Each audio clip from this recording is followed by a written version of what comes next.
The Existential Crisis Hotline. The Existential Crisis Hotline.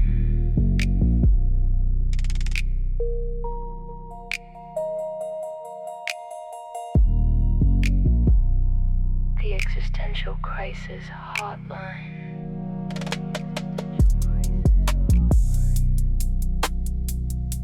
The Existential Crisis Hotline. The Existential Crisis Hotline. Hey, what's up, everybody? Welcome back. Existential Crisis Hotline, and I am Cameron, and I'm adjusting my hat. That's what I do. All right. What's up, everybody? I got my chat pulled up, so if you're there, say hi. And, well, if you weren't here last night, you're probably going to be lost tonight. Unfortunately, we covered a lot of ground about quantum mechanics. Actually, not that much. We spent a lot of time looking at Bell's inequality, and while that didn't take us very far, it was quite interesting. But I want to continue, like I talked about last night, on somebody in the chat asked about relativity theory. What's up, Sandro? How's my mic? I got it turned up, so we'll assume it's okay. All right. So what I was saying that we're going to continue with our foray into the wonderful world of modern physics. And before I do that, I started reading another book. And when I say started reading it, I mean I read the first page. So that's pretty good. But it seems okay so far. I'm still going through this Physics and Philosophy by Heisenberg. But I had this book for a while. I just had never opened it up. But it was one of those ones where it looked interesting. I bought it, put it on the shelf, and then hadn't gotten to it. But for some reason, it was sitting on the kitchen counter. I don't know why. It just appeared there. And so I was like, I haven't read this one. And since I'm reading Heisenberg, I was like, why not read some Schrodinger? Why not? It's a book called What is Life? And then I guess it's got a bunch of different...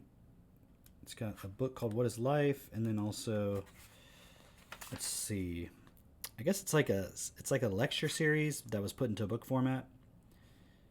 And it's got a book in here called Mind and Matter. Looks pretty interesting. I guess that's it. And then some autobiographical sketches. But it looks pretty cool. I started reading it. Looks interesting. I think I will continue along with this other one. Might as well get to know what these people actually thought. Okay, so where do we start tonight? I was watching more of this interview with Douglas Hoffman, which I did a little teaser last night. And he's interesting as a cognitive scientist, and it was so random. I was telling Drake about it. I'm like, this is so weird how this happens. So I found Douglas Hoffman because it was just a random recommendation by my YouTube algorithm. So I started watching it, and it was some interview from like a year ago or something, right? So I watched one, I watched another one, and they were all like a year ago, 8 months ago, something like that. And then I was talking about it last night. Then I wake up this morning, or whatever time I was looking at my phone, and my YouTube recommendation is another interview by Douglas Hoffman with Jesse Michaels, and it was released like last night or yesterday at some point. And that's so weird. And I was thinking maybe the algorithm, maybe Jesse Michaels has a special deal with the algorithm, and it's like kind of doing some promotion for an upcoming interview, even though the interviews that I was watching had nothing to do with Jesse Michaels. That's my paranoid conspiracy theory. Somehow Jesse Michaels is in cahoots with the algorithm. And so I see all these videos and I get real into it, and then he comes out with a real-time interview with whatever person I've been investigating. Kind of weird. Okay, so anyways. Also, definitely the computers are tracking what we do. Because I was looking up on... What was I looking up? I was looking up on YouTube stuff about relativity theory in preparation for tonight. And I found a few things, and I was like, yeah, I don't really like the style of these. And then I was like, oh, I know. Let's look at that Eugene guy, the guy who does the physics videos. So I type in physics videos by Eugene, hit enter, and then all the top recommendations are his videos on relativity theory. And he has like, I don't even know how many videos this guy has, like a lot. And they're not all about relativity. So again, I'm a little uncomfortable with how much this computer knows what I'm thinking or what I'm looking for. Although actually it's a good thing. I mean, it's actually pretty smart, but it's still creepy. Okay, anyways, enough about that. Let me show you what I'm looking at. So I'm looking at this video. It's a Eugene Kutoryansky. He's got some really cool computer animation videos. I think we've watched a couple, like one about Maxwell's Demon and a few other things on the stream. And but I'm seeing over here in the corner, you can't see it. Wait, why am I so? What's going on here? There we go. It's so big now. It was really weird last night, and now it's back to being large. Okay, let me adjust that. Does that look right? It's kind of weird. Maybe I'll adjust this side. Pull it back that way. Put me over here. And then I'll do that. Okay, but you still can't see the thing I was showing you. Over here, there's a video in the bottom right corner. General Relativity Explained Simply and Visually. And I recognize that name. I feel like we watched one of this person's videos recently. When Einstein Oh, first it's this guy. Yeah, we were watching his video about Bell's inequality. I like this guy. Let's watch this one first and see if it helps us out, because I thought he did a pretty good job of explaining the Bell's inequality thing. Let's see what he's got. So this is general relativity. That might be a little bit too much, because I think it was Drake was asking in the chat about what was it? Is it still there? No, it's not showing me anymore.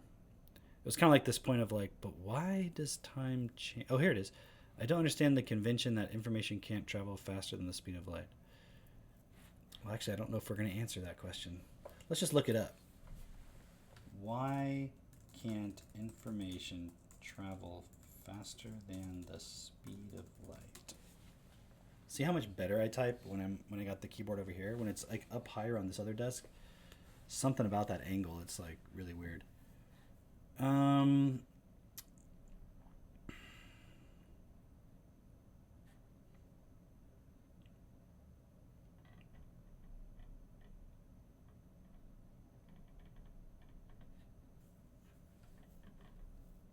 Physics stack exchange. Somebody says,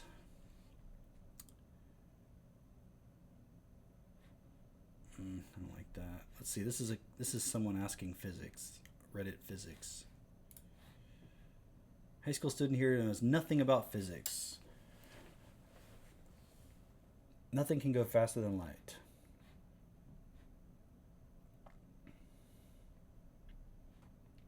That's not really explaining it though. Okay, you know what? I'm gonna go back to Eugene. Maybe we'll get to some general relativity, but I really want to talk about special relativity first, which I'm assuming is what this is going to talk about. Let's see.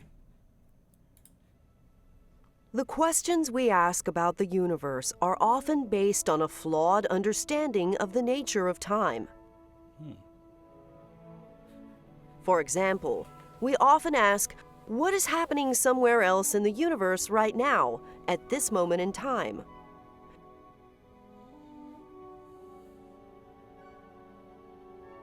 This question falsely assumes that there is a universal moment called now that all observers can agree on. Okay. It falsely assumes that there is a universal moment called now that all observers can agree on. So there isn't a universal moment called now? That's interesting.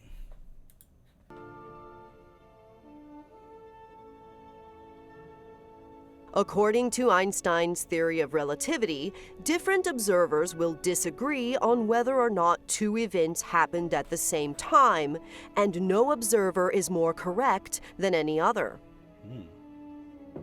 This is not merely an illusion due to the fact that it takes time for the light from an event to reach our eyes.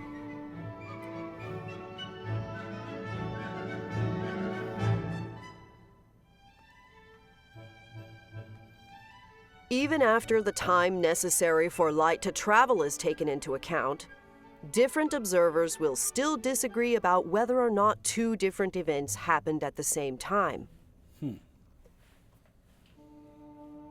You can't trust cats anyways.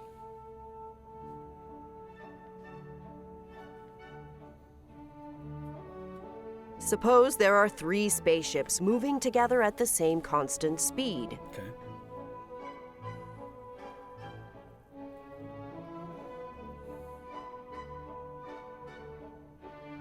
From Adam's perspective, the clocks on all 3 spaceships are reading the exact same time.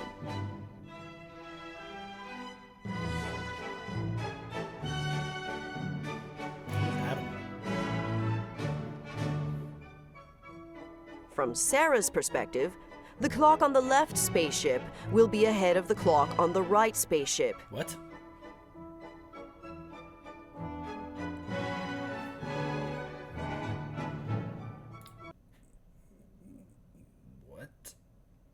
Hold on. Same constant speed. I'm going to see if there's anything weird about it. They're just 3 spaceships moving together at the same constant speed. And she said the spaceship, the clock on the left will be ahead of the clocks on the right. Okay. Hopefully they will explain this.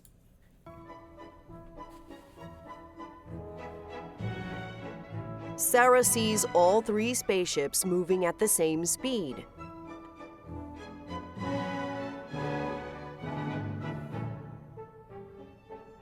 Therefore, from her perspective, the clock on the left spaceship is running at the same rate as the clock on the right spaceship.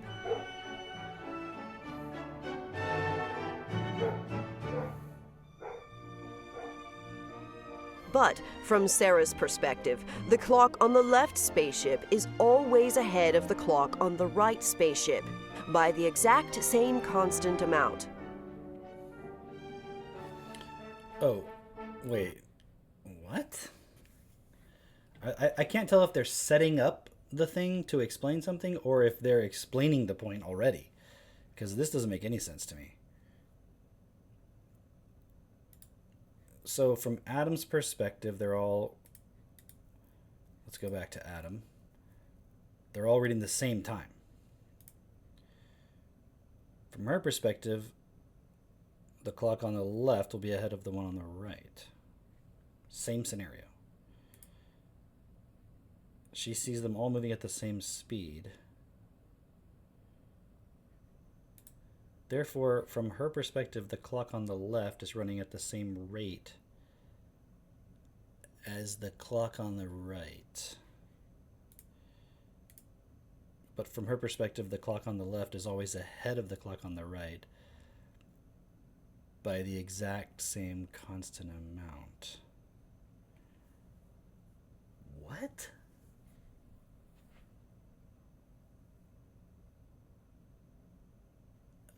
Okay, I'm just going to trust it and keep going because I don't... And it's not like I haven't learned about relativity before. I just don't understand what they're getting at here. Sarah's perspective, the clock on the left spaceship is always ahead of the clock on the right spaceship by the exact same constant amount.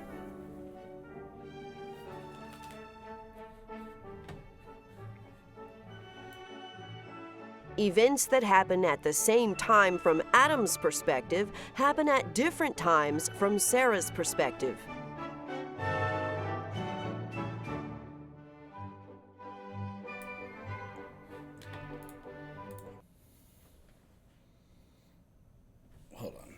Okay. I was getting my tea out. I've got some Earl Grey. I was going to bring some chamomile over, but we didn't have any, so I'm going to get jazzed up on some Earl Grey at 9 o'clock at night. Do you guys like Earl Grey? It's not my favorite, but it's not bad.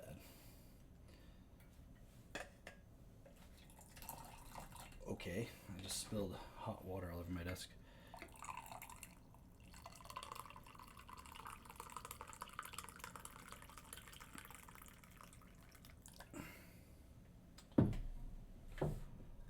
I'll let that steep a little bit while we steep our minds into this relativity theory. All right, so just making sure I was still unmuted. You got to hear these jokes. Events that happen at the same time from Adam's perspective happen at different times from Sarah's perspective.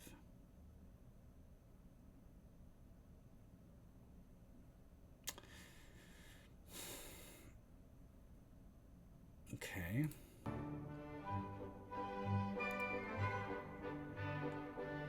I mean, if the clocks are different, then I could see why, but I still haven't explained why the clocks are different.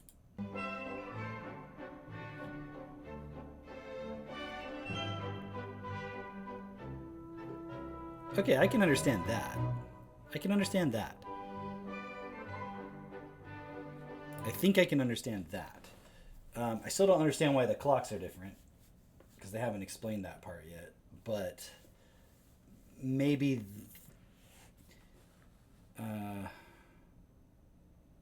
maybe it has something to do with this. Okay, but he's moving at a constant rate. These two balls of fire come out, and from his perspective, they hit the clocks at the same time. Okay, but from her perspective, they're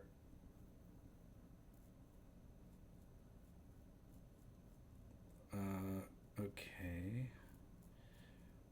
It's moving forward. So from his perspective, okay, I think I'm getting it. From his perspective, they move at the same speed, because like from his perspective, he's not moving, because he's not like accelerating or anything. He's, for all he knows, he could be sitting still. Like the balls are just moving as if there's no like the ships aren't moving. The balls are just moving, you know. It's like when you're in a car and you're driving and you're tossing a baseball in your hand. From your perspective, it's just going up and down, right? Even though actually from an outside perspective, it's going like this. Or would it be, if you toss it up but you're moving forward, yeah, it would have to be moving like that. Yeah. For it to land in your hand while you've moved forward, the ball also has to be moving forward as well. It's just from your perspective, you're sitting still, even though, yes, you know you're moving. From your perspective, nothing in the car is moving. The baseball seems to be stationary in your hand, even though technically the baseball's already moving forward. So when you throw it up, it goes up, down, but it's actually making an arc if you were to look at it from somebody standing on the side of the road, right? Somebody who's moving at the same speed as you, like this, with you, would just see it go up and down. But someone who's standing stationary and you're driving by them, they would see it move like an arc. So I think you can look at this like that too. So from his perspective, he's moving forward, and for the little fireball to hit the front car at the same time it hits the back car, from his perspective, they have to, you know, assuming they're equally spaced, right? Then from his perspective, it takes the same amount of time. But from her perspective, that can't happen because I think it hit the back one first, right? Is that right? I think it hit the back one first because it's moving forward. Yeah, I think I have it right. Yeah, it would hit the back one first because it's moving forward into it. And the other one's moving away, so it has to travel faster? But why does it look slower? Maybe they'll explain it.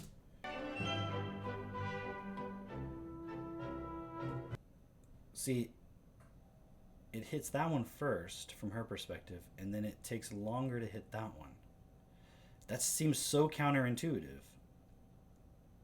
but it makes sense based on what I was saying earlier.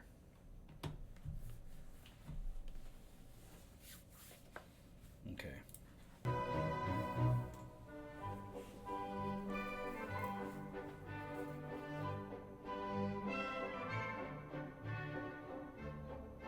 And events that happen at the same time from Sarah's perspective happen at different times from Adam's perspective.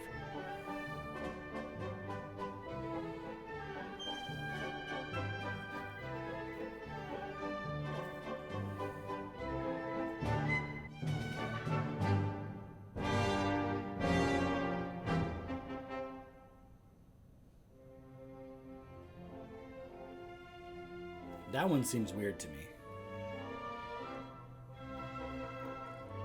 According to Einstein's theory of relativity, both points of view are equally valid.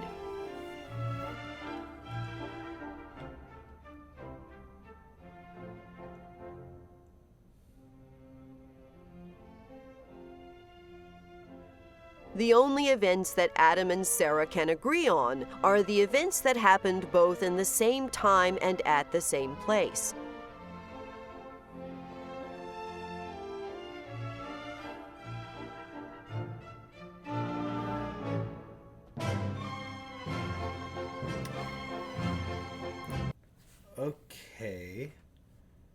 Okay. When they meet together in the middle, they could agree on that.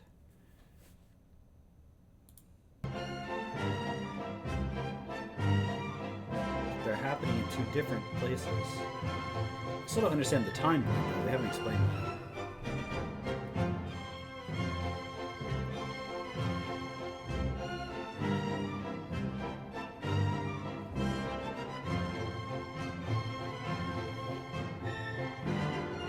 For example, Adam and Sarah will agree on what the clock on a spaceship is reading when the spaceship receives a light signal. Because both the clock and the light signal meet at the same moment in time and space.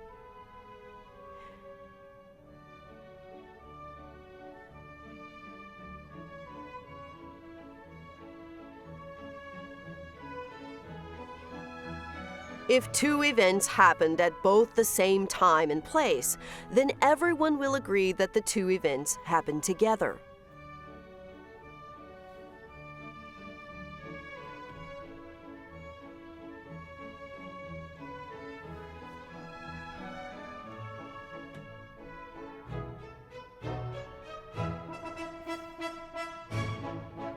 But there will be no agreement about events that happened at different locations.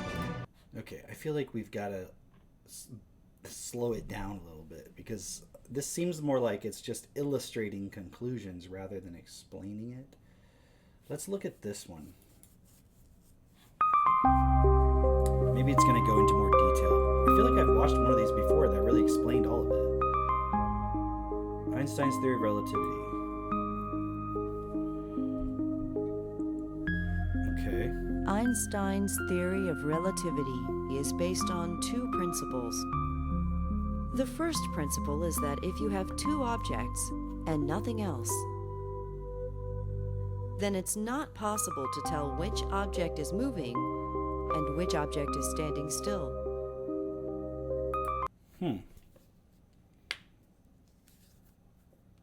That's interesting. If there's only two objects, you can't tell which one's moving and which one's standing still because there's nothing else to refer to.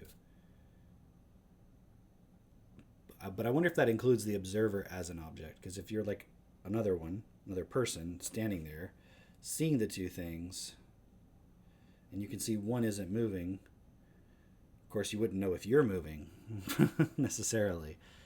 Like unless you're accelerating and then you would feel that perhaps. But like if you're just moving consistently, how would you know? So that's interesting. This is true even if one of the objects is an entire planet. What? From the perspective of Adam in the spaceship is standing still, and it's the planet that's moving. I mean, that makes sense. Like if you were in a spaceship, it's kind of maybe it wouldn't intuitively seem like that, but Yeah, it's like when you're driving in a car and you see the trees going by. To you, it looks like they're moving past you. It doesn't look like they're standing still. It looks like you're still and the trees are moving past you. There is no experiment Adam can perform to let him know if he is moving. For example, if he throws a ball up in the air, it'll go straight up and down just as if he was standing still. From the perspective of Sarah, the ball is already moving with the spaceship, and the ball keeps its forward momentum when Adam throws it up in the air. This is why, from Sarah's perspective, the ball looks to Adam as if it is moving straight up and down. Adam's view that the spaceship is standing still is just as valid as Sarah's view that it's the planet which is standing still. After all, from the perspective of a third observer. Yeah, Drake's saying, yeah, I don't know if I've ever had that experience per se, but I've definitely had that experience where you're driving and there's another car like driving next to you and it's like going faster and then you think that you're going backwards. I've had that experience. It's the sun which is standing still, and both the planet and the spaceship are moving around it. Yeah. And from the perspective of a fourth observer, the sun is moving at great speed through the galaxy, along with the planet and the spaceship. In general, any observer can believe that they're standing still and that the rest of the universe is moving around them. And every observer is equally correct. It's not possible to tell which object is moving, because in the absence of a force, all objects will continue moving in the same direction with the same speed forever. Objects slow down here on Earth only because of the force from friction and air resistance. Einstein's theory of relativity is based on two principles. The first principle is that it is not possible to tell which object is moving and which object is standing still. Every observer is correct in thinking that they are standing still and the rest of the universe is moving around them.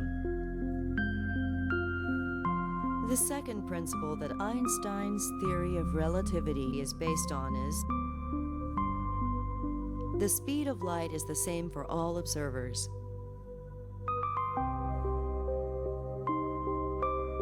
Suppose Adam fires a laser at the ground, which bounces off a mirror, and he measures the time it takes for the light to return to the spaceship.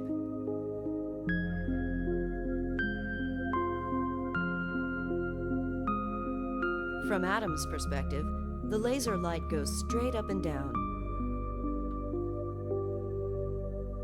Okay. So this reflector is moving with him? From Sarah's perspective, the laser light follows a V-shaped path. Uh-oh. Think about that. The V-shaped path is longer than the straight up and down path. Ah.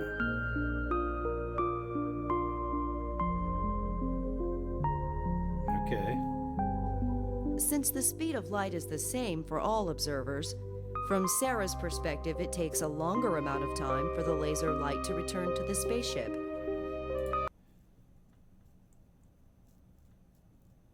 Weird. So, if it's the same speed from both perspectives, so from his perspective, the speed of the light beam is the same, and from her perspective, the speed of the light is the same as what he experiences, is the same quantity, the same amount. Drake said, wait a minute, how do we know the speed of light is the same for all observers? Well, if you were paying attention... See, now that I know that's you, Drake, I didn't realize before I was kind of trying to be a little nice to people in the comments, but now that I know it's you. If you were paying attention, in the beginning they said the principle of relativity is based on two principles, and the second of which is that the speed of light is the same for all observers. So, that's why.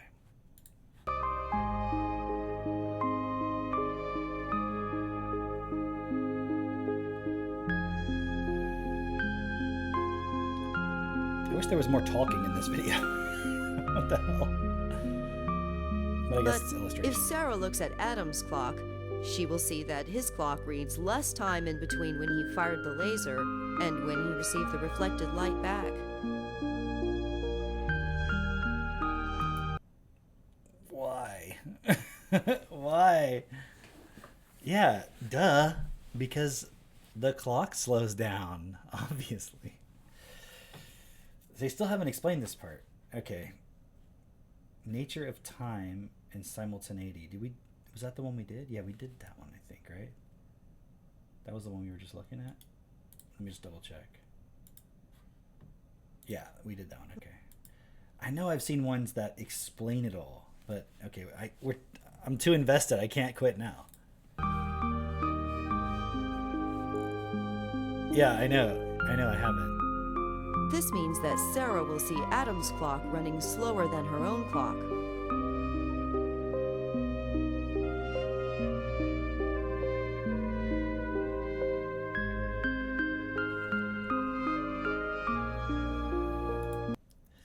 That's very counterintuitive because you never observe that in day-to-day life, but it has to do with the fact that you're not moving very fast relative to anything else. Ooh, this is weird stuff. This is what got me super fascinated with just thinking about reality when I was like in middle school, because I read books on this and I was like, what? I remember trying to tell my friend at the time, and he thought I was crazy. I was like, no, it's like Einstein and shit. Like, that's what they're saying. He's like, what are you talking about? Time moves slower when you're going faster. Like, what? I'm like, I'm just telling you what the book said. The closer that a spaceship approaches the speed of light, the slower the time inside the ship will flow.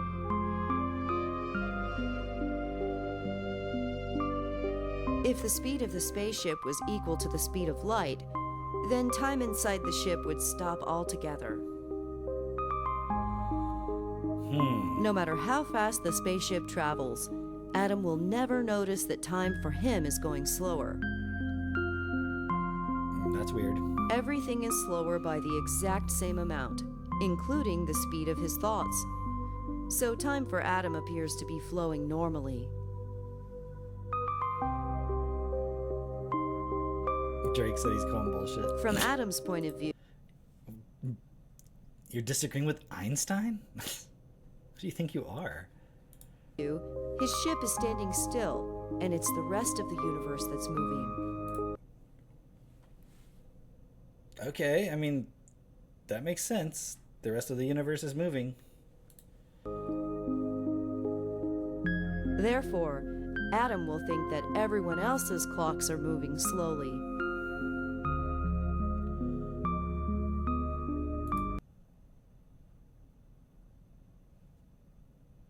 That's so weird. So he's moving really fast, but from his perspective, he's staying still. So everything else is moving really fast by him, but the clocks are going slower.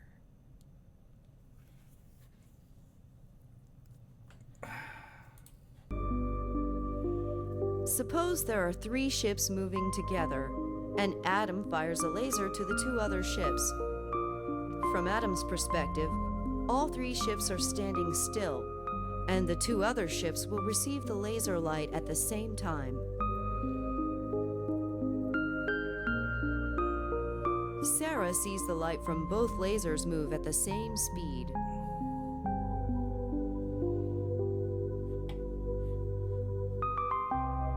Whoa. Therefore, Sarah will see the left ship receive the laser light before the right ship. So from her perspective, if light travels at the same speed no matter what,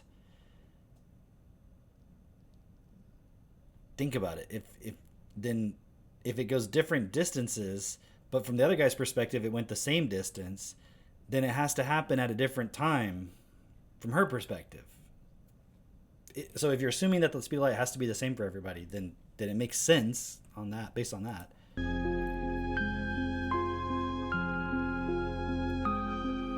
But we know that the clocks on the 2 ships read the same time when they each receive the laser light. Oh. So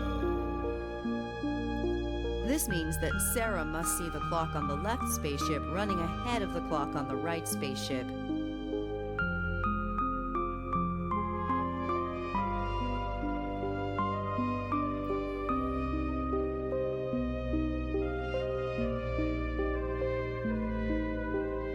From Sarah's point of view, time on the left ship is running ahead of time on the right ship.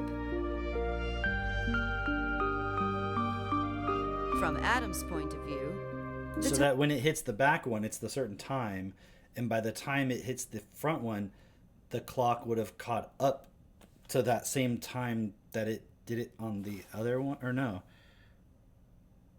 Would it happen at the same time? Like it can't. Well, I don't understand. I gotta go back. What I'm not sure about is, does it... Okay, it happens at this time. It's like 1:05. Did it happen at a different time also on the other clock? That doesn't make sense.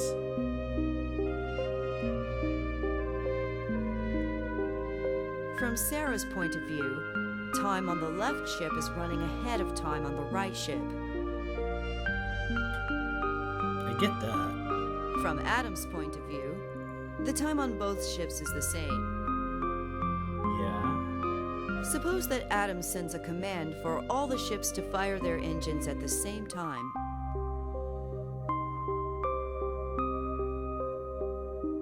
From Adam's point of view, all the ships accelerate together, and the distance between them stays the same. Okay. From Sarah's point of view, time on the left ship is running ahead of time on the right ship. Sarah will see the left ship accelerate first, and the right ship accelerate last, and the distance between the ships will shrink. What? Each spaceship can be thought of as being made up of smaller spaceships, with the distance between them shrinking as they move faster. So the spaceship's getting smaller.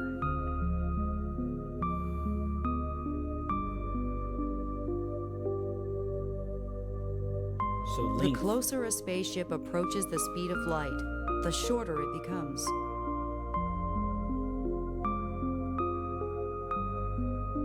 No matter how fast the spaceship travels, Adam will never notice that his spaceship has gotten shorter.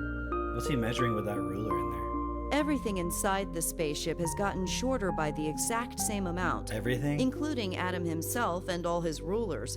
So everything inside the spaceship will look normal to Adam. From Adam's point of view, his ship is standing still, and it's the rest of the universe that's moving. I've got a new one. No, I'm not gonna say it. You guys know what I'm thinking. Therefore, Adam will think that it's the rest of the universe that's gotten shorter.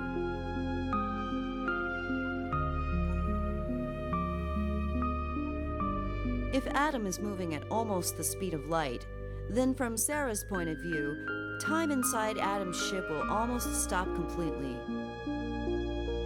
From Sarah's point of view, Adam will travel the length of the entire universe while his clock moves forward by only a few seconds.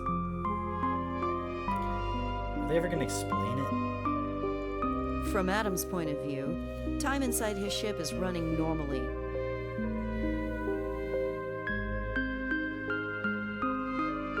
To Adam, the length of the universe passes in a few seconds because the length of the entire universe has shrunk to almost zero.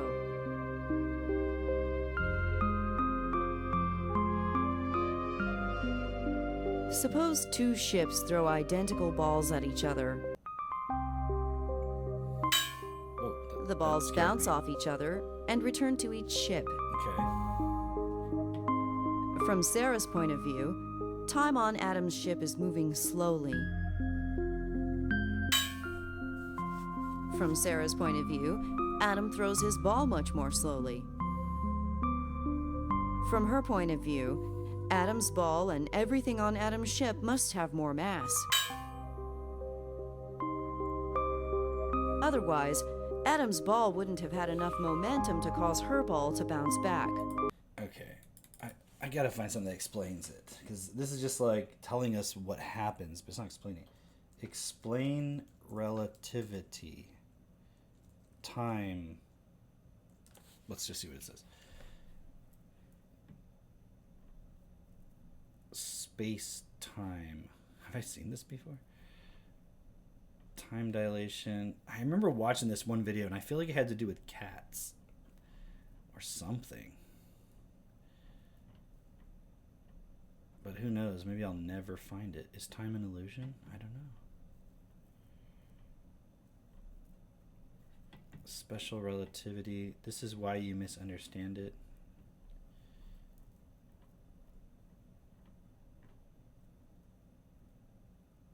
Wait, is this the one? No. That one looks kind of cool. Time never slows down. We were so wrong about time dilation. Are you kidding me? Time dilation explained for Gen Z.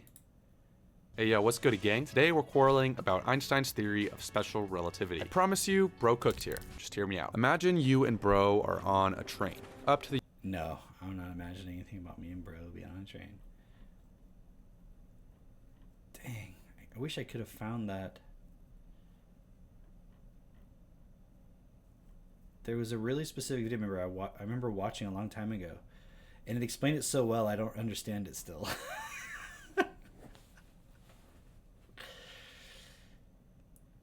This guy's gonna explain why the speed of light is constant. Okay, let's see what he says. Let's give him a shot. I like his head thing. I must have watched enough of it that I thought it was valuable. All right, let's see what he says. When I first wondered about how Einstein discovered relativity, I came across his famous thought experiment. Shit.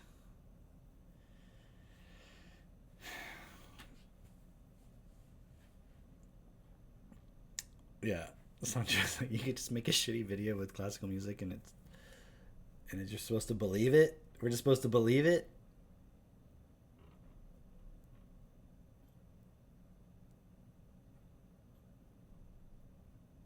All right, I'm gonna give this guy a shot. I can't really understand him that well, but that's just racist, so. The one where Einstein imagined himself moving at the speed of light and switching on his flashlight and wondering, Okay. would he see light to be at rest? And somehow this led him to the theory of relativity. Okay. And at first I was like, wow, what a mind-boggling experiment. But then I thought, wait a second. What's the problem if you see light to be at rest? I mean, if I travel at the speed of sound and planes can do that, then I see sound to be at rest. And if I swim at the speed of water waves, and ducks can do that, then I would see water waves to be at rest. We don't have a problem there, so what's the problem with light? That's where I realized that there was something deeper going on over there, and I had to connect a few more dots, but finally once I did it, then my mind was truly blown. And therefore, the goal of this video is not just to understand relativity, but to actually do a series of thought experiments, all the necessary thought experiments to truly understand how we discovered relativity. And so if you show some patience and follow along, by the end of this video, you would have a much deeper understanding of what went on in Einstein's brain. And so if you're ready for this, I'm ready. Let's begin. So where do we start? Well, let's ask Einstein. Einstein, where do we start? Einstein gives us an overview and says that if we combine our ideas of inertia and Newtonian relativity, the relativity that we already knew about, with electromagnetic waves, then there's only one logical conclusion: special relativity. And that's what we need to understand. And therefore, we need to start with the basics, understand some consequences of inertia and Newtonian relativity. So here's Einstein in an open car coming towards me. But Einstein says, hey Mahesh, that's your point of view. From my perspective, my car is at rest and you and the road are moving towards me. Okay. And I tell Einstein, well, yeah, but that's an illusion. You see, it's your car that's really moving. But since you are also moving along with your car at the same speed, you get an illusion that you are at rest. But in reality, you and your car is moving. And Einstein says, well, Mahesh, I can say the same thing about you. your ground is really moving. And since you are also traveling at the same speed along with the ground, you are the one that gets the illusion that you are at rest, but in reality, you are moving. So, Fucking Einstein, dude. I'm starting to wonder if this guy was actually retarded.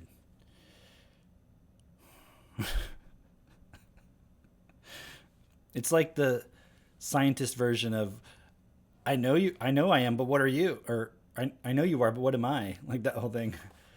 No, dude, like you're the one in the car that has an engine in it that's moving the tires, that's moving the car. However, perhaps you could say the car is gripping the ground, the tires are gripping the ground and pushing the ground. I mean, which is it?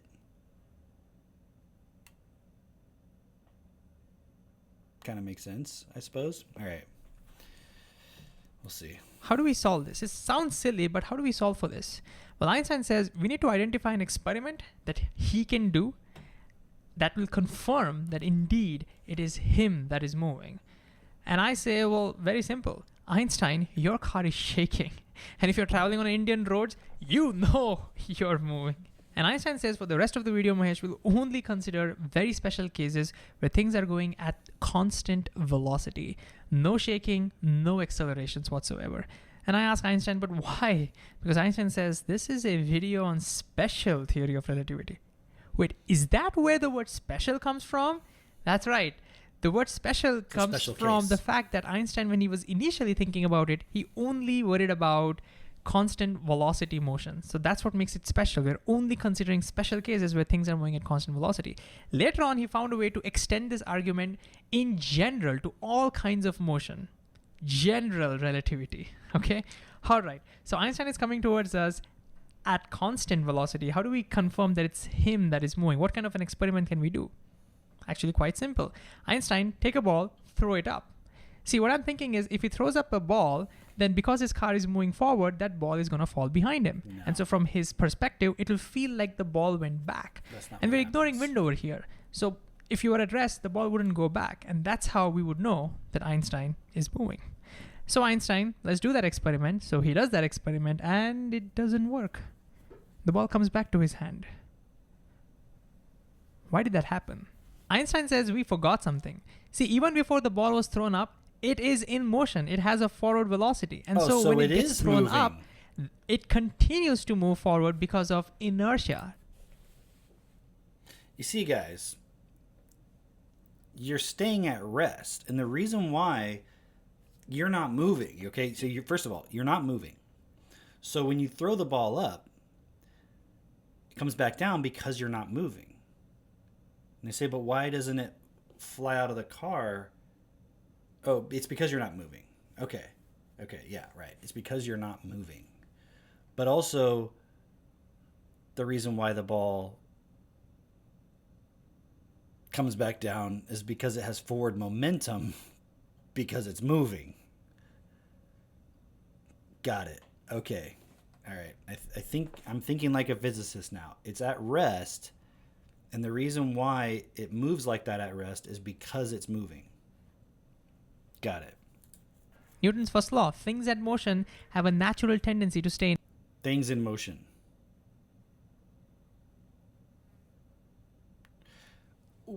Well, actually though, I think that's actually a misunderstanding because let's just assume it's at rest.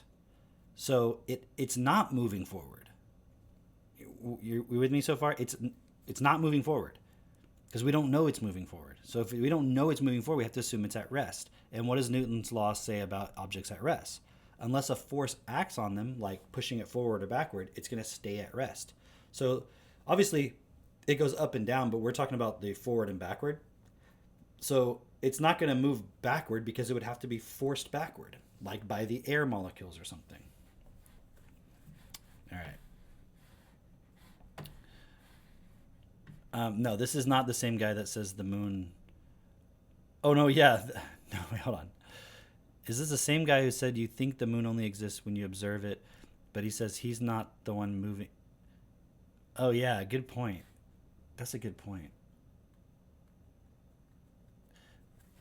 Dude, that is such a good point, Drake. He's like, okay, look, guys, I know it sounds totally crazy, but when you go really fast, time slows down. And also, you get shorter. And things that happen simultaneously for you, other people experience them not happening simultaneously. Someone comes along and says, I looking at your equations, and it kind of, when I do the math, I don't think the moon is there when we're not looking at it. He's like, have you lost your mind?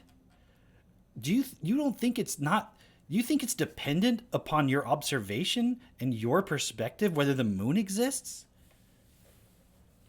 Yeah, that was a hard pill for him to swallow, but it was no problem thinking that time slows down. In motion. And therefore, as that ball goes up, look, it continues to go forward, and therefore it'll always be directly above Einstein's hand, and therefore it lands back on Einstein's hand. And so because of inertia, Einstein gets the same result as he would get on a ground, confirming that he's at rest. Okay, Einstein, but I have another experiment. This time... So from our perspective, he's moving. And so from our perspective, it has to maintain its momentum. But from his perspective, it's not moving, it's at rest, and no force is acting on it, so it has to stay at rest. Okay, so I think that's what he really meant to say. Einstein, imagine you're holding a gun, a toy gun, not a real gun, YouTube. Don't censor this, don't ban this, toy gun with toy bullets, okay? And imagine your car is going at the speed of that bullet. Now what's going to happen when you shoot that bullet? Well, the bullet comes out at the same speed, and therefore the bullet and your car will go at the same speed, and you see that bullet frozen from your perspective, and that cannot happen if you are at rest. Therefore, you would know you are in motion. So Einstein says, let's do that experiment. Einstein does that experiment, and it doesn't work again. The bullet goes forward. Einstein says, again, I forgot about inertia. See, even before the bullet was shot, that bullet was moving forward at the same speed as the car. So the speed of the bullet. It was moving forward because it wasn't moving, guys. Remember this. And once the bullet gets shot, it will continue to have that same speed, but once the bullet gets shot, it will have an additional speed due to the gun. So this is due to this inertia, and then this is the additional speed because of which it goes ahead with twice the speed of the bullet, and that's why it goes ahead, and therefore Einstein sees everything to be normal, confirming he is at rest. Okay, how about, and at this point Einstein cuts off and says, Mahesh, in this... Is it just me, guys, or is it like not making... I mean, I do understand what he's saying, but I feel like the way he's explaining it, he's explaining why it's not moving, why it isn't moving because it's moving. Period of time, let me tell you, there is no way you can do any experiment with particles to detect my motion. So Einstein is saying, look, any particle that you think of has inertia. And because of inertia, whatever experiment you do, regardless of how complicated it is, because of this inertia, Einstein will always get the same result as he would get when he's standing on the ground, confirming he's at rest. And therefore, he says we cannot use any particle to detect constant velocity motion. So what do? Well, particles have inertia, but what about waves, Einstein? You see, waves don't have inertia. To give you an example, here we have Einstein standing beside a string. Now, if Einstein makes a wave, that wave goes forward on the string. Now imagine Einstein is running at some speed and he makes the wave again on the string. What will be the speed of the wave this time? Would it change because Einstein was moving? No. The speed of the wave on the string depends on the properties of the string, like how heavy it is, how tight it is, what is the material, and so many other things. That makes sense. It does not depend upon whether the source, Einstein, whether he's at rest or is moving. It doesn't matter. So even here, the wave will travel forward with the same speed. And since Einstein is also moving at the same speed, unlike the bullet, look, Einstein and the wave move together, which means it'll appear frozen for Einstein. I need you guys to go outside right now, put a stake in the ground, get a long rope, and perform this experiment and get back to me. And let me know if that works. Intuitively, I think it makes sense, though. Like, it's not going to make that wave go faster just because he was running when he did it. So, since waves don't have inertia, we can use waves to test it out. So let's do that. So this time, let's imagine Einstein's car is moving at the speed of sound. And Einstein makes some sound, he shouts it, that'll also travel at the speed of sound, because just like with the string, this speed does not depend upon Einstein's motion. And now, for sure, both of these would travel together. So let's have a look at it. And that's exactly what happens. Both of them are traveling together, which means from Einstein's perspective, look, that wave is frozen. He will see sound frozen, but we know sound doesn't get frozen when you're at rest, confirming that Einstein is moving. What do you got to say about that, Einstein? And Einstein says, indeed, that's exactly what happens. What? But Einstein says, hold on, buddy. That doesn't mean I'm at motion. I'm still at rest. Wait, what? You just saw sound to be frozen. That doesn't happen when you are at rest. Einstein says, allow me to explain. He says, I am at rest, but there is a wind going backwards at the speed of sound. And air is going backwards at the speed of sound, and sound is trying to go forward in that air at the... That's a valid point. I didn't even think about that at first, but yeah, because if the car is closed, the sound wouldn't be frozen. It would just like when you talk inside of a car, you can talk inside of a car even when you're moving. Obviously, you're not moving at the speed of sound, but okay, a supersonic airplane, the pilots can talk to each other and they could probably hear each other, right? Like, sound doesn't get frozen. But that's because the air molecules inside the cockpit of the jet or whatever are not moving. They don't have the air pushing back on them. Does that make sense? Yes, because it's dependent on the properties of the medium, like he was saying about the rope. So the air molecules themselves, yeah, that makes sense.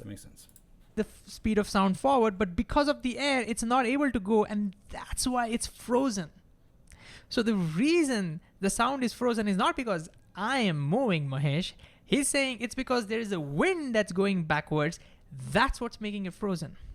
It's very similar to have an escalator that goes up and somebody tries to go down at the same speed. He gets stuck in between, but that doesn't mean I am moving, right? That's a good point. Okay, what if we ignored the air? Well, Einstein says if you ignore the air, there is no sound waves. You need air for the sound waves. What if and Einstein cuts off and says, Mahesh, any wave you take, it requires a medium. And so Einstein says, whatever waves we use, even though waves don't have inertia, all waves require some or the other kind of medium. And so when you're traveling through that medium, from my perspective, that medium is traveling backwards, giving me some kind of wind, and it's the escalator effect that's causing that's making that wave to be at rest. That's causing that wave to be at rest. Not because I am moving, I am still at rest, which means you can't even use waves to detect motion because all waves require some kind of a medium. But Einstein, you put an asterisk over here. Why? Because light does not require a medium. Is that what makes light special? And Einstein says, yes, let's not jump to it. But the conclusion over here, the summary so far is that particles have inertia, so you can't use that to detect motion. Waves, almost all waves except for light, require a medium, and therefore they will have the escalator effect, and because of that you can't detect motion. And since any experiment that you do would either involve particles or waves or a combination of them, there is no experiment you can do to detect constant velocity motion. So the only logical conclusion of this part is that whatever Einstein said earlier, that it's him that is at rest and the rest of the world and I am moving towards him, it's a perfectly valid viewpoint. It's not just an illusion. It's not that Einstein appears that his car is at rest. No, his car is at rest. It's a fact. It's as valid as me standing on the ground saying that I am at rest and car is moving. Motion is relative. This is what we call Newtonian relativity, which basically says that constant velocity motion cannot be detected. That's how our universe works. Until we discovered that light is an electromagnetic wave. See, for a long time, we thought light was a wave very similar to sound. It traveled through some kind of a medium. We believed that medium, we call it the ether medium, and we believe that medium existed throughout the universe. But fast forward to 1900s, because of James Clerk Maxwell and Faraday and a bunch of other folks, we realized that light is an electromagnetic wave. What's the speciality of electromagnetic waves? They don't need a medium. Electromagnetic waves can travel through space. At this point, Einstein asks us, Mahesh, do you understand the implication of this? And I say, yes. Yes, the whole reason why we couldn't use waves to detect motion was because of the medium. It was giving you a wind and it was using the escalator effect. But light, if it doesn't travel through a medium, we can now that thought experiment makes sense. So let's do that. So this time, Einstein, your car is traveling at the speed of light and you're going to switch on the flashlight. We know that light is going to come out at that same speed, the speed of light c. Okay. I think we're going to get the payoff here in a second, guys. I think it was all going to be worth it. It doesn't depend upon your motion. But what do you see from your perspective? From your perspective, light appears frozen. And now Einstein doesn't have any way to explain that. He can't say there's a wind because there is no medium.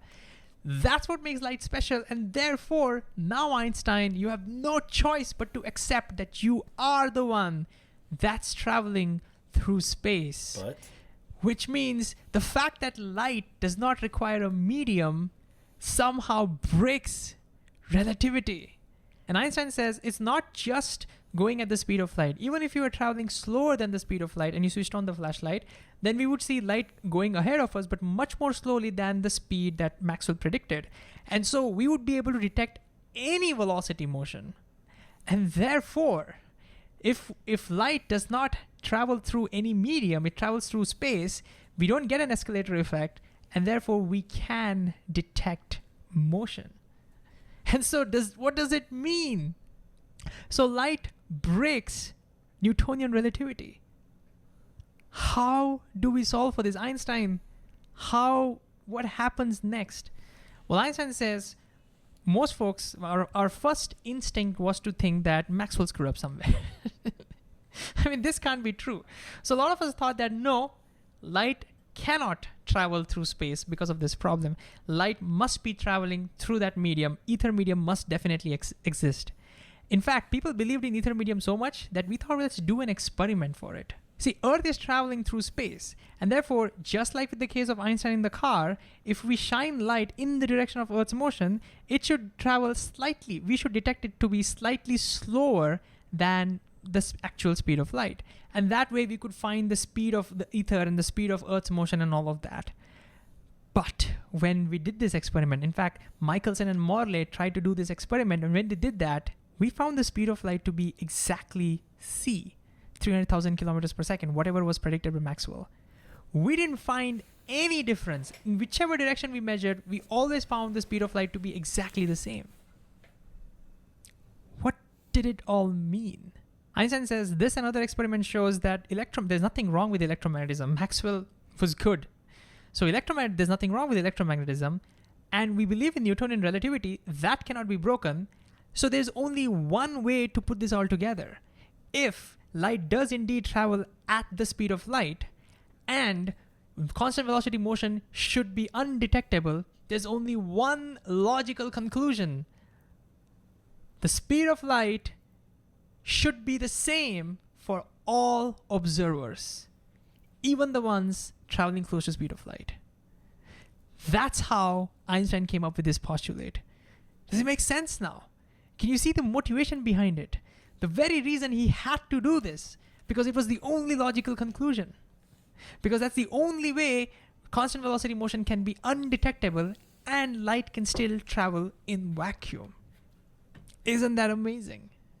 But I say, Einstein, that's just not possible. How can that be true? For example, if let's say the speed of light to be 100 for simple numbers, 100 units per second, and we have a spaceship that's going at 90 units per second in the same direction.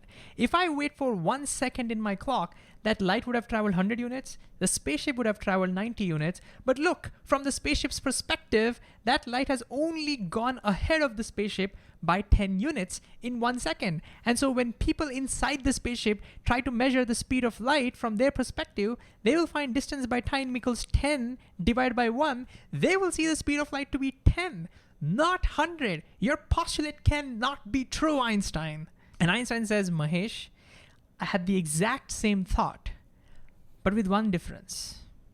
I had a slightly different attitude. You see, he says, I am being extremely close-minded over here and saying that it's impossible.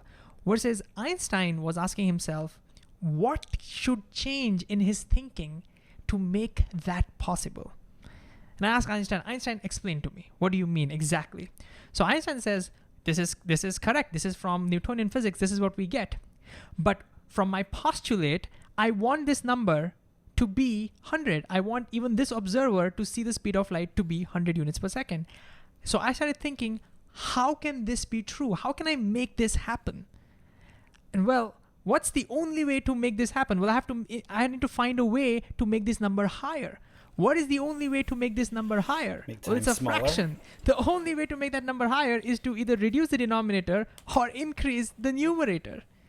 And I said, well, what do you mean reduce denominator, increase numerator? What are you talking about? Einstein says, think about it. What if this guy was actually just doing an accent? The denominator has to be smaller, then that means the time measurement should be less than 1 second. But how can that be? How can they measure time less than 1 second when we already know 1 second has passed? What if when 1 second has passed in our clocks, 1 second has not yet passed in the clock in the spaceship? Then the time over here that they measure, that they put in over here, would be less than 1 second. And since they are not allowed to detect any discrepancy in their time because then they would know that they're moving, that means not only have their clocks slowed down, that means their entire time must have slowed down. Time dilation. That's how you discover time dilation. And I'm like, wait a second. You're saying the idea of time dilation, which completely revolutionized physics and made you the most famous scientist in the history of mankind, that discovery came by your idea of trying to reduce the numerator and increase the denominator? That's where it comes from. And Einstein says, well, that's a bit of an oversimplification, but kind of, yes. The whole idea was to try and keep the speed of light the same for all observers. That's where it comes from, folks. This is it. This is how the time dilation was discovered. Of course, it's a bit of an oversimplification, but this is it. Wow. Anyways, I asked Einstein, well, what about the numerator? How can they measure distance more than 10? I see it right over here. That distance is 10. And Einstein says, well, the only way they can measure the distance to be more than 10 is if somehow their ruler size is not the same as our ruler size. What if somehow their ruler size shrunk? Then the unit shrinks and they will have to count more units between themselves and that photon, giving you a higher value for distance, length contraction.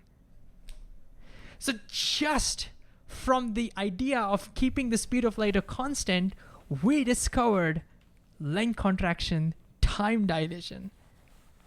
And Einstein says, of course, there are some other effects that we need to consider, but if we do that, then we can see that they will indeed see the speed of light.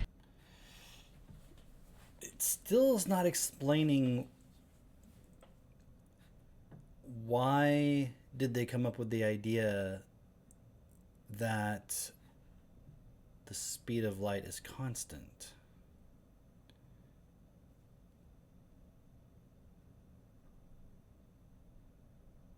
Right? Like that is, I don't see the explanation there.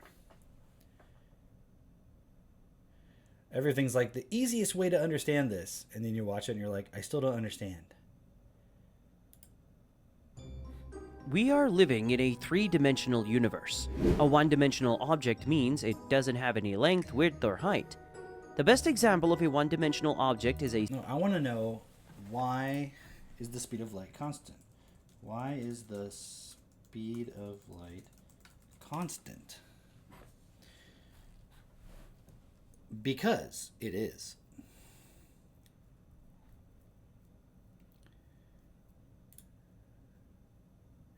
This has got to be the most retarded answer. The speed of light is constant because it is a fundamental property of the fabric of space-time. not just a measure of how fast a photon moves. Because it is a wave in the electromagnetic field, it does not rely on a physical medium and inherently travels as fast as the universe permits. What does that mean, the universe permits?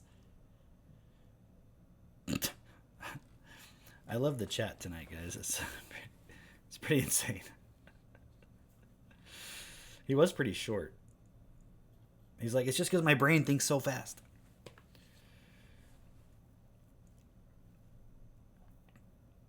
No universal rest frame.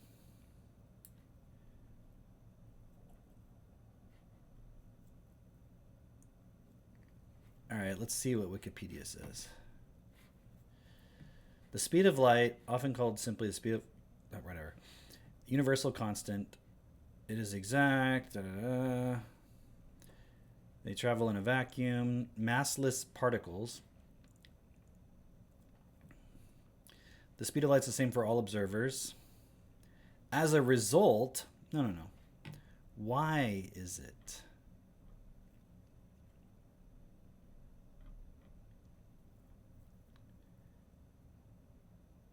This invariance was postulated after being motivated by Maxwell's theory of electromagnetism and the lack of evidence for motion. But is it just based on an experimental...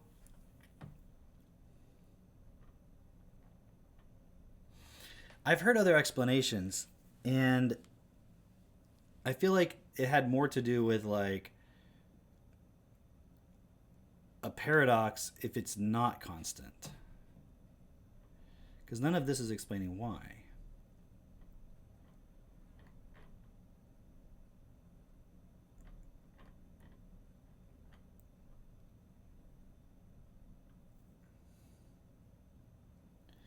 It's because of Maxwell's equations.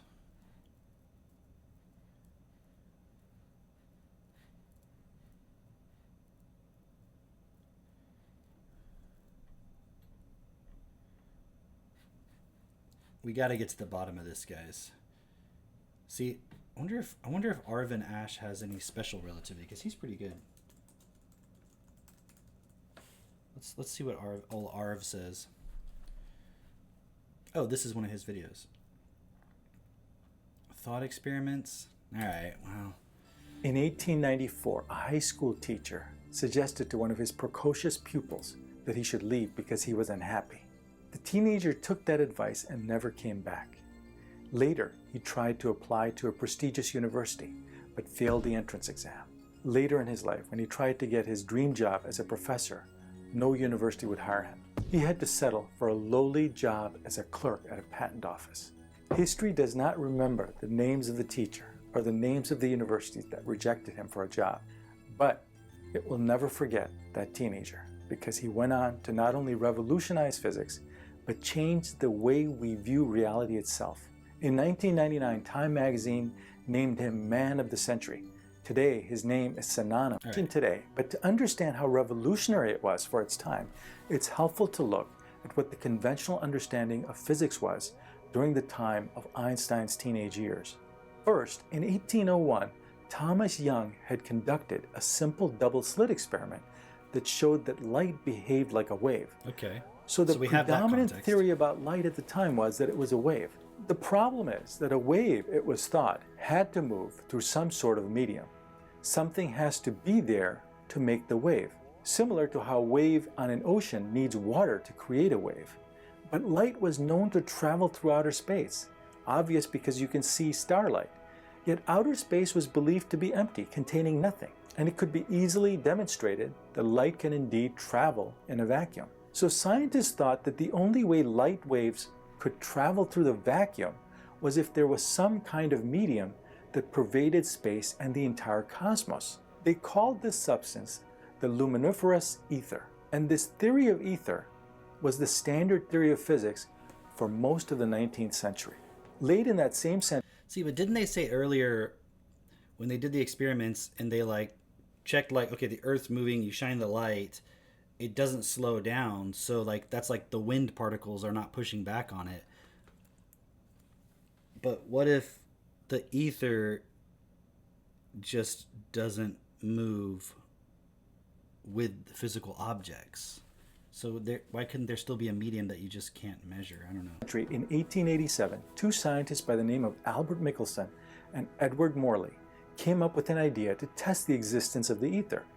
The background ether was believed to be unmoving and static, but because the Earth was moving, it was thought that it would affect the speed of particles or waves.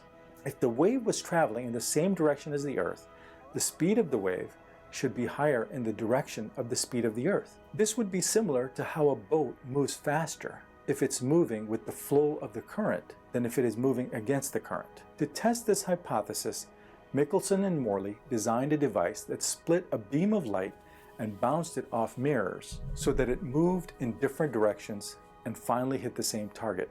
The idea was that if two beams travel the same distance along different paths through the ether, they should move at different speeds, and therefore, when they hit the final target screen, those light beams would be slightly out of phase with each other, which would create an interference pattern.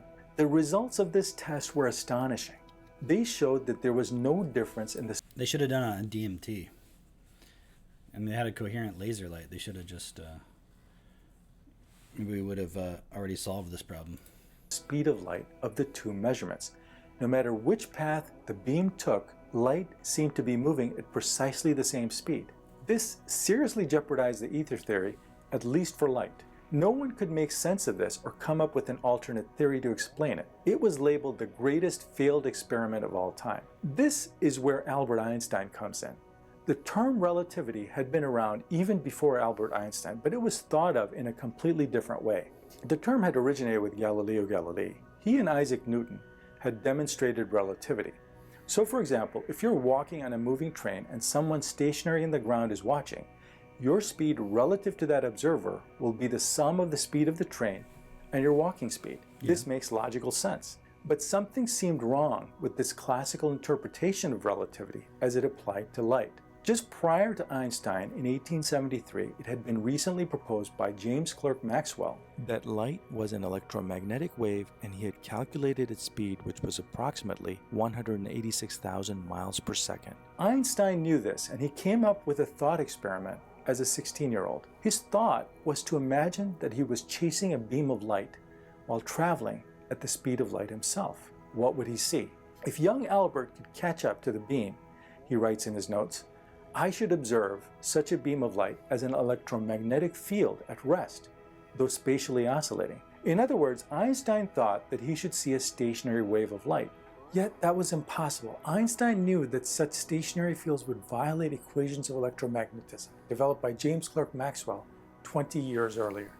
The laws were quite strict. Any ripples in the electromagnetic field have to move at the speed of light and cannot stand still. There are no exceptions. In addition, Einstein reasoned that if someone was traveling on a non-accelerating train at close to the speed of light, there would be no way for that person to know how fast he was going if there were no windows. This had been the classical view of relativity. Why should the laws of physics be different for a person traveling at some fixed velocity versus someone standing still? This seemed untenable to Einstein. So he came up with two postulates and tried to figure out what the physics would be like if the two postulates were true. Postulate 1 was that the laws of physics are the same for all inertial reference frames. This was part of classical relativity pioneered by Galileo. Postulate 2 was that the speed of light in a vacuum is constant for all inertial reference frames. The first postulate is pretty much common sense and had been assumed for hundreds of years. The second postulate, however, was the revolution. It was a consequence of massless photons moving at a velocity c in a vacuum. You would always measure a light's beam velocity to be 186,000 miles per second. This meant that young Einstein would never see the stationary oscillating fields because he could never catch the light beam.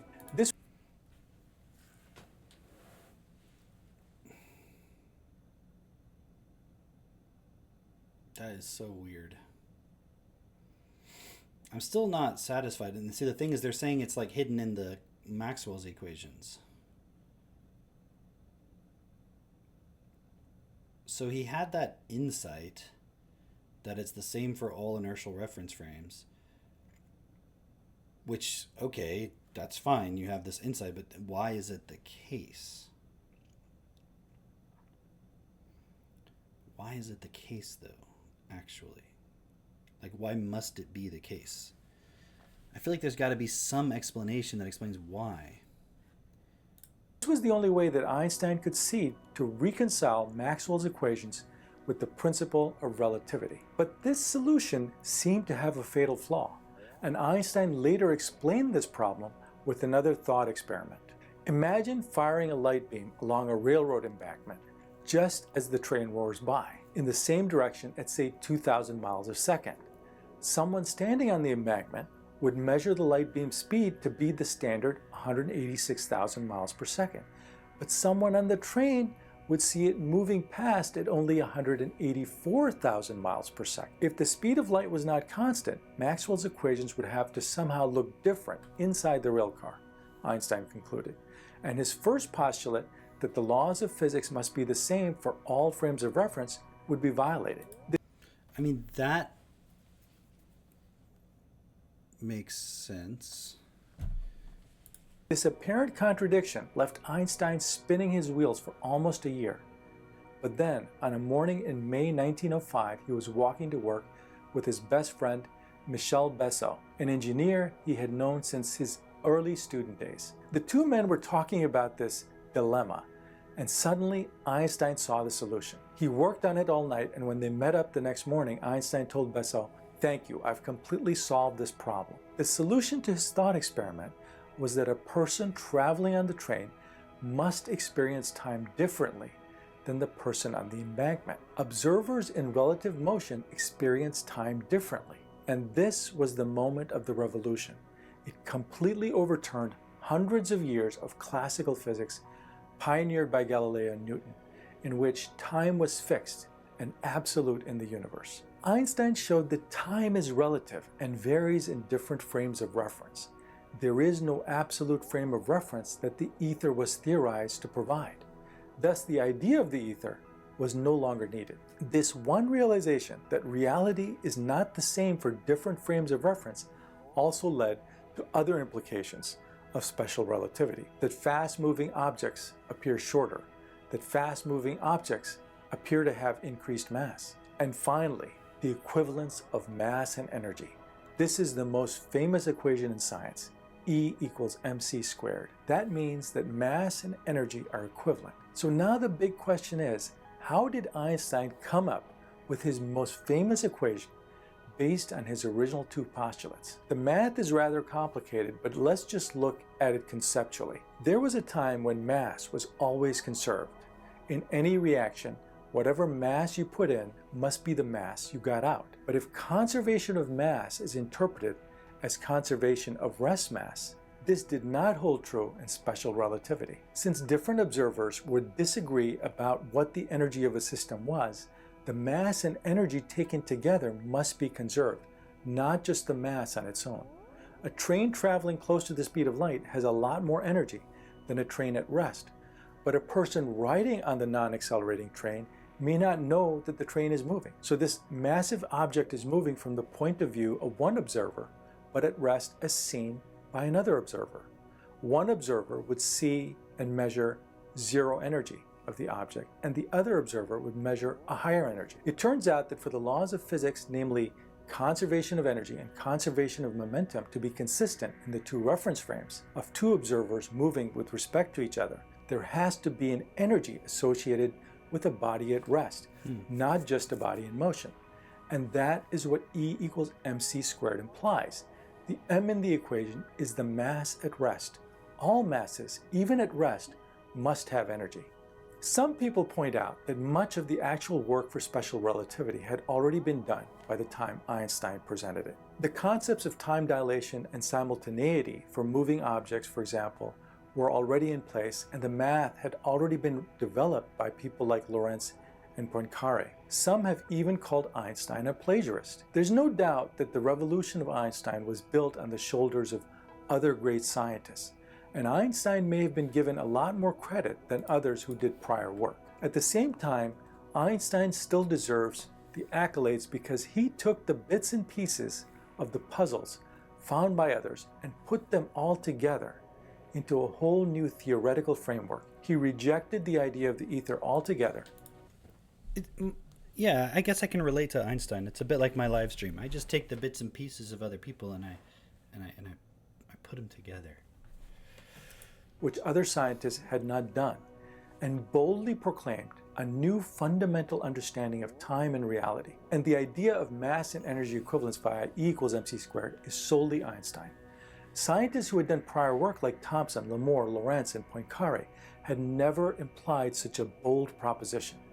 And just as in life, history tends to favor the bold. Still.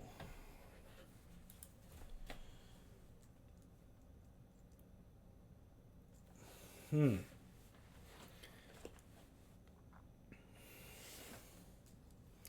me go back to this because I'm still. But why must the speed be constant for all reference frames? Because the laws of physics must work exactly the same way for everyone everywhere.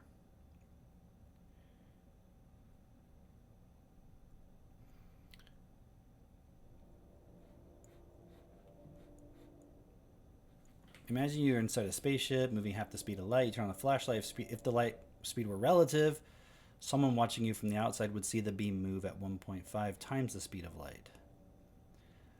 Well,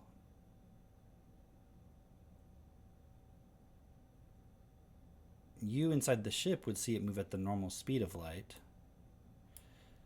This means your flashlight would behave differently depending on who is watching it.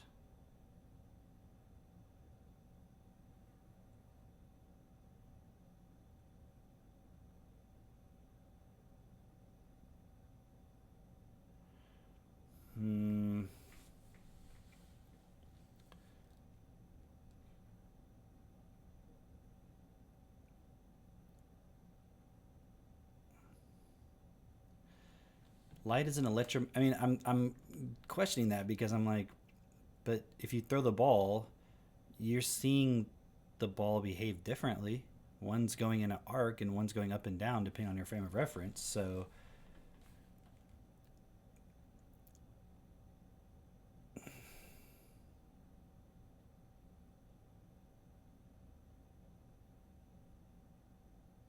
still don't get that because if I throw the ball,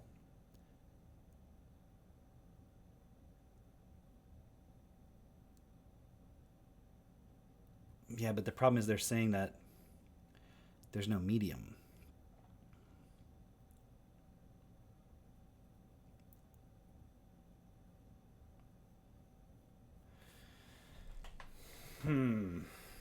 Light is an electromagnetic wave governed by Maxwell's equations. These equations state that the speed of light is determined strictly by two unchanging properties of empty space. Permittivity, or how easily space allows an electric field to form, and permeability, how easily space allows a magnetic field to form. If the speed of light changed based on your motion, it would mean that the permittivity and permeability were changing too. If those constants changed, electricity and magnetism would stop working normally inside your moving spaceship. Your atoms might fall apart, or your electronics might fail just because you changed speed.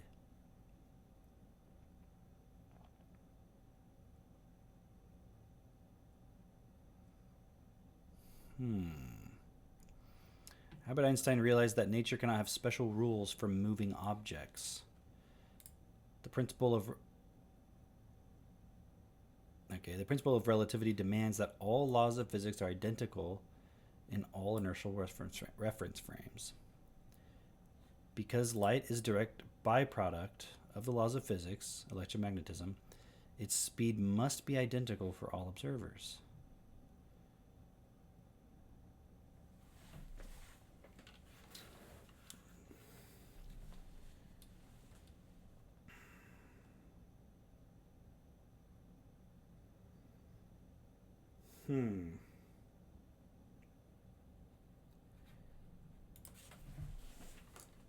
Is there anything beyond Michelson-Morley that proves light speed doesn't change? Yes, plenty. By itself, Michelson-Morley only proved that light travels at the same speed regardless of the direction it's traveling. Okay. To fully prove Einstein's special relativity, physicists needed to test if light speed stays constant regardless of the observer's speed or the energy of the light itself. Okay, so here's Kennedy Thorndike. Test if the speed of light changes when the overall speed of the laboratory changes as the Earth travels around the Sun at different times of the year. No result was detected. High energy gamma ray bursts. If the speed of light changed based on its frequency, wavelength, or energy, we would see it over massive cosmic distances. Space telescopes analyze photons coming from gamma ray bursts, exploding stars billions of light years away. These events release a massive flash containing both low energy light and incredibly high energy light. Even after traveling across the universe for billions of years, the different types of photons arrive at our telescopes at exactly the same time.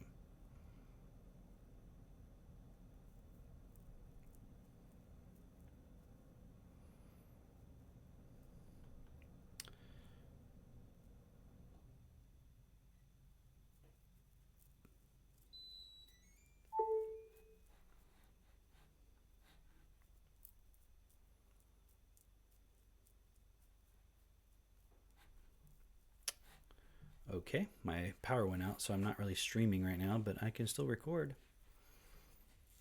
In particle physics labs like CERN, subatomic particles called neutral pions are accelerated to 99.975% the speed of light before they decay and fire out.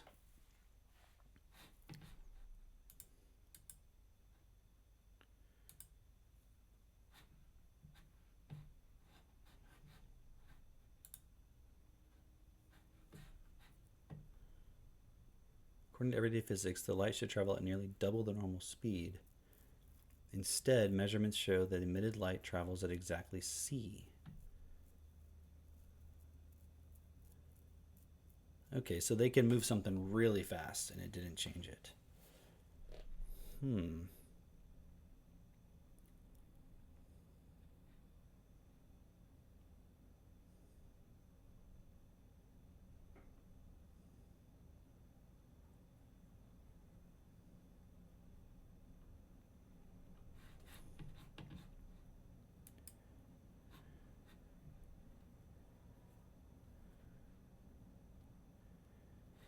All right. Just checking my stream, see if it's actually still going. I have no idea.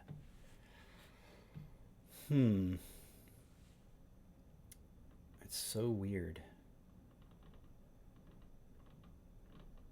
I mean, the logic of it makes sense. It just still seems like it's an assumption. I mean, I guess you have all these experiments, but...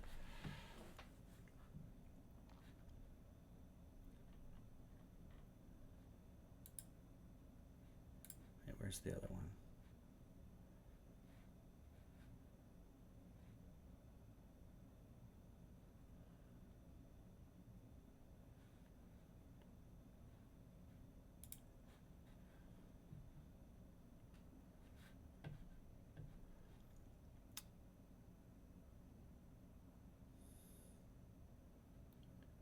Michelson-Morley.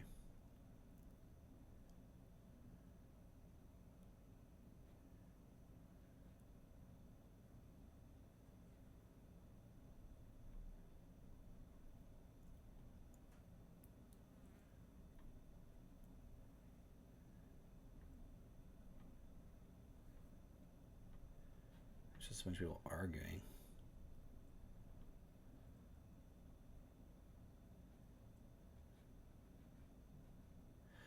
The constancy of C is rather easy to understand. Using a water tank analogy, place a stationary fixed frequency vibrator in the water. It will make waves that travel outward at a velocity determined by the media, in this case water. The wavelength is defined by the speed of the waves and the frequency. Now move the vibrator in any direction slower than the water wave velocity. The vibrator motions in the direction of travel are occurring at the same rate, but are striking the water in that direction at shorter distances. Now the waves that move forward from this still travel in the water at the water wave velocity, but the wavelengths are shorter. A blue shift has occurred.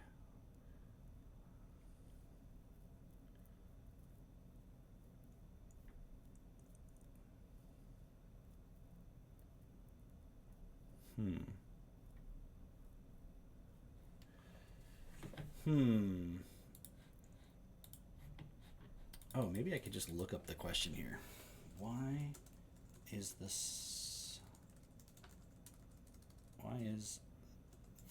speed of light constant?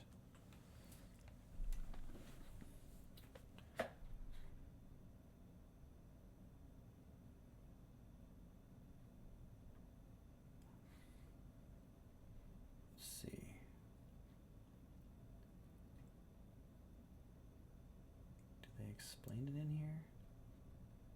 The speed of light is not about light?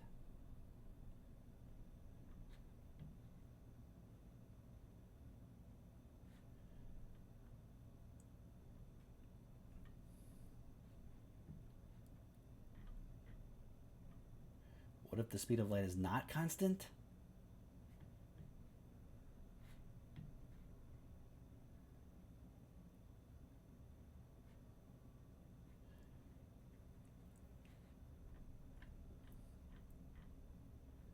Why light has a speed limit?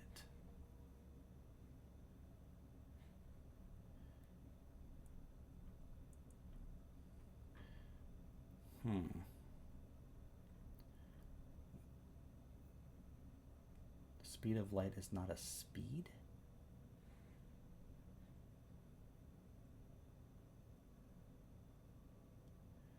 Okay, let's see what Susskind says. Interpretation, wrong in what they tell you it means. We call it the speed of light.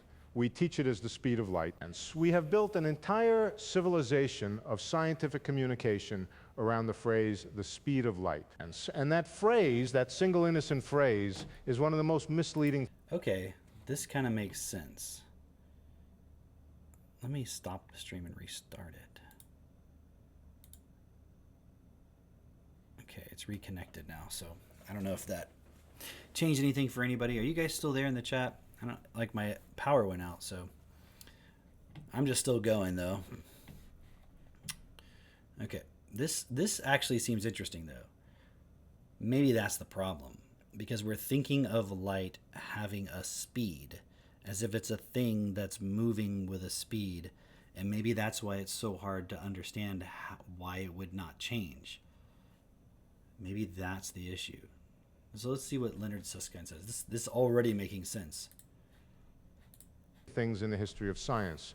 C is not a speed, not in the way you think speed means, and not in the way your car has a speed, not in the way a baseball has a speed. C is something deeper, something stranger, something so fundamental that calling it a speed is like calling gravity a push. And technically, you can make an argument, but you've missed the entire point. I'm Leonard Susskind, and I've spent my career inside the mathematics of space-time, quantum fields, black holes, the structure of reality at its most basic level. And I want to tell you what C actually is. And it's because once you understand it, really understand it, the universe stops looking like a place where things happen and starts looking like something else entirely, and something that has no good name in ordinary language. Let's start with what you think you know.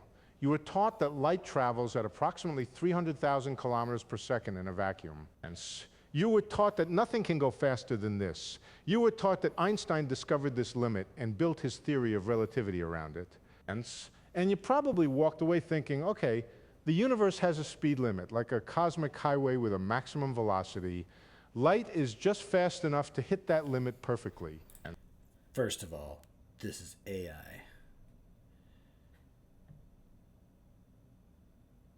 Which kind of pisses me off, but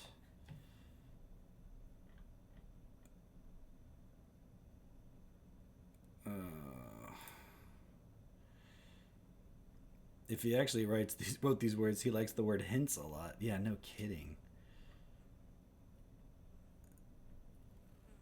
What the hell was that? Did that moth just land on my hat?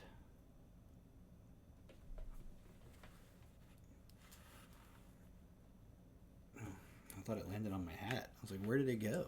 That was a giant moth. Or I think it was a moth. Was it a bat?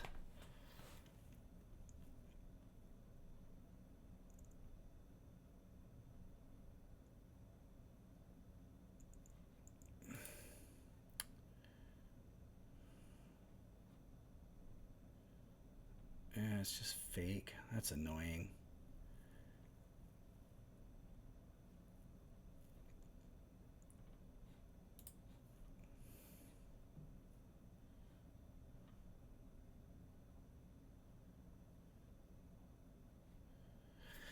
Well,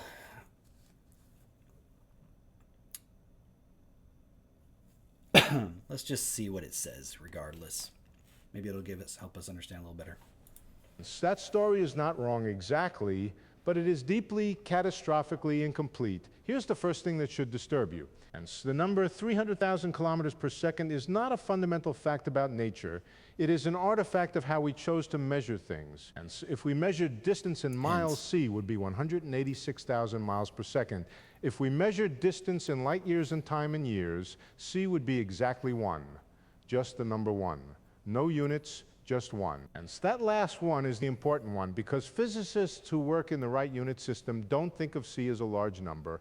They think of it as 1. It's a pure, dimensionless, unit-free fact about the universe, not a speed, a ratio, a conversion factor. A conversion factor between what? Between space and time. This is where everything changes. And when Einstein wrote down special relativity in 1905, he wasn't fundamentally talking about light. He was talking about the geometry of space-time. And he was discovering that space and time are not two separate things. They are two aspects of a single four-dimensional structure, a manifold, a fabric. And call it what you want, but the key is this. Space and time are made of the same stuff, and c is simply the exchange rate between them. Think about currency. And so if you're traveling between two countries, there's an exchange rate that converts dollars to euros. That exchange rate is not itself a dollar or a euro. It's a relationship. That is so annoying.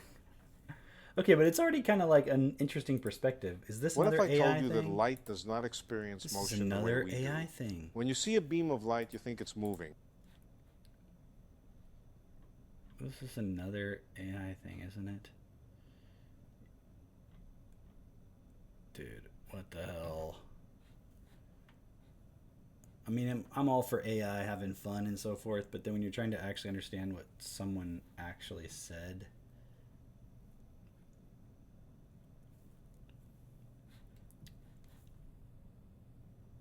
But I liked the explanation. It sounded really interesting. Interpretation. In 1890, Hold on. Let's see if I can find something else. But that actually kind of made sense, what it was saying.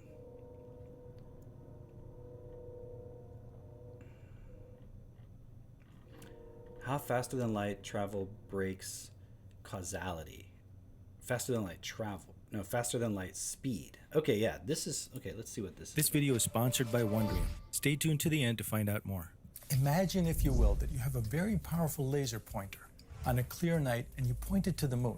In a little over a second, you'll see the dot made by your laser on the surface of the moon, presuming the light is powerful enough and tight enough to make a dot. Let's then say that you attach your laser to a spinning device that can spin the laser at about 100 revolutions per second. This is about the same number of revolutions that your car engine spins when you're accelerating. So it's not all that fast.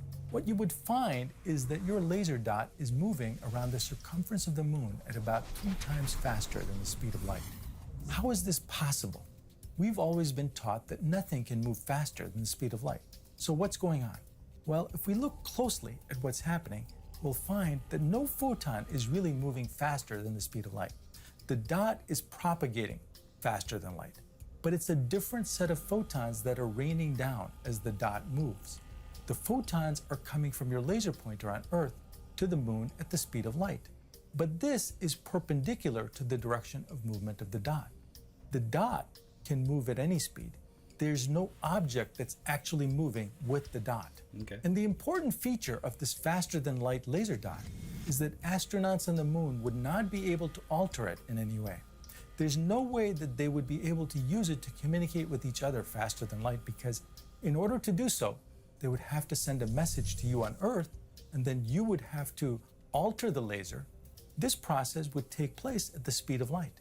So the lesson from this thought experiment is that the maximum speed limit is really not a limit with which things can move, because the dot is arguably a thing that can move faster than light. But the speed limit is a limit on the speed of communication. It is a limit on causality. Okay, this makes sense. Cannot have an effect anywhere in the universe faster than the maximum speed limit that the universe has set. But what are the implications of having a speed limit on causality? Why is there a limit in the first place? And how would causality be broken if information could travel faster than light? What would that mean for the universe?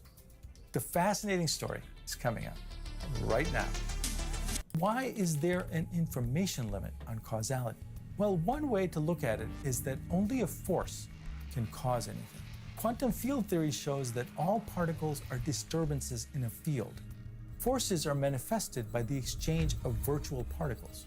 So it's the disturbances of these fields that are at the root of forces, and thus causation. Photons, the particles of light, are due to disturbances in the electromagnetic field. This is why it exerts a force. Light pressure is one way that electromagnetic fields exert a force on an object.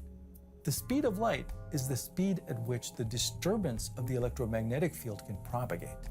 So in summary, the speed of information is the speed of a force field. You can't send information faster than the force field can change. There has to be a disturbance in a force field for any communication or causation to occur. Light in a vacuum travels at c, the maximum speed, because photons are massless. Without mass, there is no restriction on the velocity, which means they can only travel as fast as it is possible to go. Massless particles are the only kinds of particles that can travel at that speed, and they must travel at that speed. Okay, that's why it was saying earlier when we looked it up, like as fast as the universe permits, meaning the universe, meaning the actual ability of things to cause or communicate. Otherwise, they would have no energy or momentum. In essence, if they did not travel at the maximum speed, they would not exist, at least not within the laws of physics as we understand them today. This can be seen in the extended form of Einstein's equation for a system in motion, accounting for relativistic effects. For light, rest mass, or m0, is 0, so the only energy is due to its momentum, and momentum is equal to Planck's constant divided by the wavelength lambda. It only has energy if it travels at the speed of light, c squared. It can't travel at any other speed if it's massless. Einstein's theory of special relativity, published in 1905, is based on two postulates.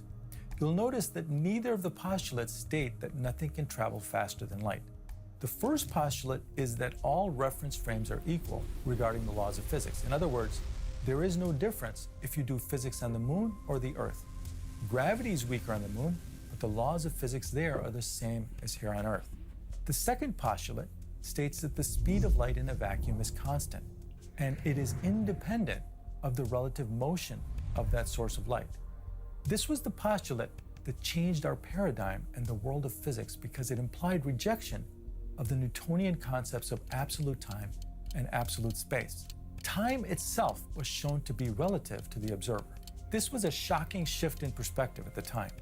To illustrate this concept, let's look at the perspective of a stationary observer who turns on a flashlight at the same time that someone traveling on a train at a large fraction of the speed of light.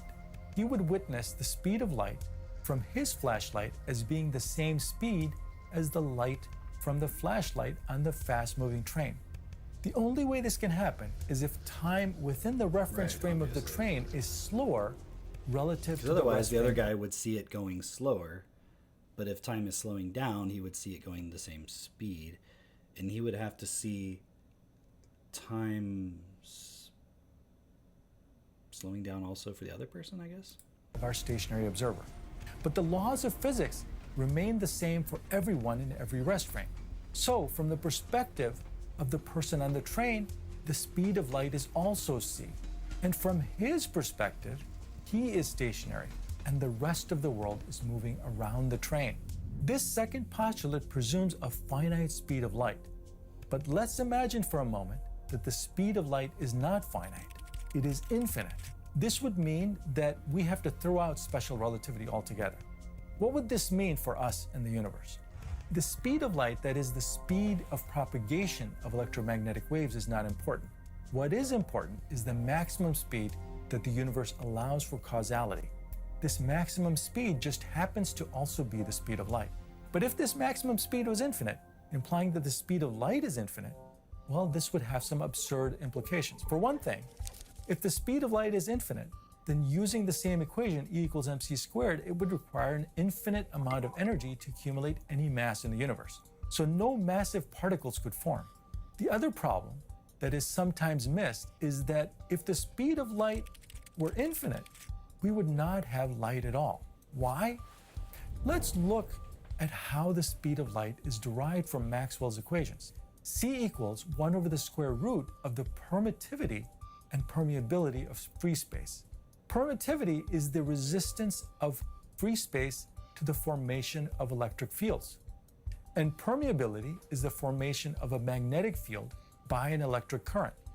Moving electric fields leading to moving magnetic fields, which again lead to moving electric fields, is how a light wave is formed. But if you set C equal to infinity, it would mean that one or both of these terms, mu naught and epsilon naught, would have to be 0. This will effectively kill the existence of dynamic electromagnetic fields. In other words, it would mean that moving electric fields could no longer cause magnetic fields, and vice versa. This means that no electromagnetic fields could propagate. In other words, no light.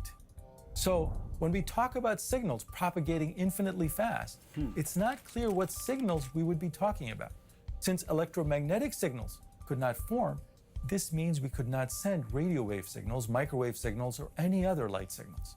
Now, what if we kept special relativity, meaning the speed of light is finite, but we allowed faster than light communication? For example, like instant subspace communication, like they have in Star Trek. The problem with infinitely fast is the idea of a cause having an instantaneous effect.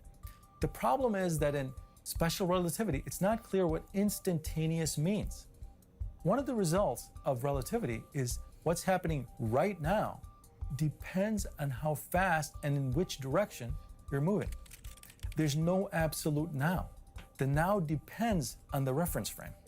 For example, imagine Alice on Earth and Bob in a rocket traveling about 87% the speed of light towards Proxima Centauri, our nearest neighboring star.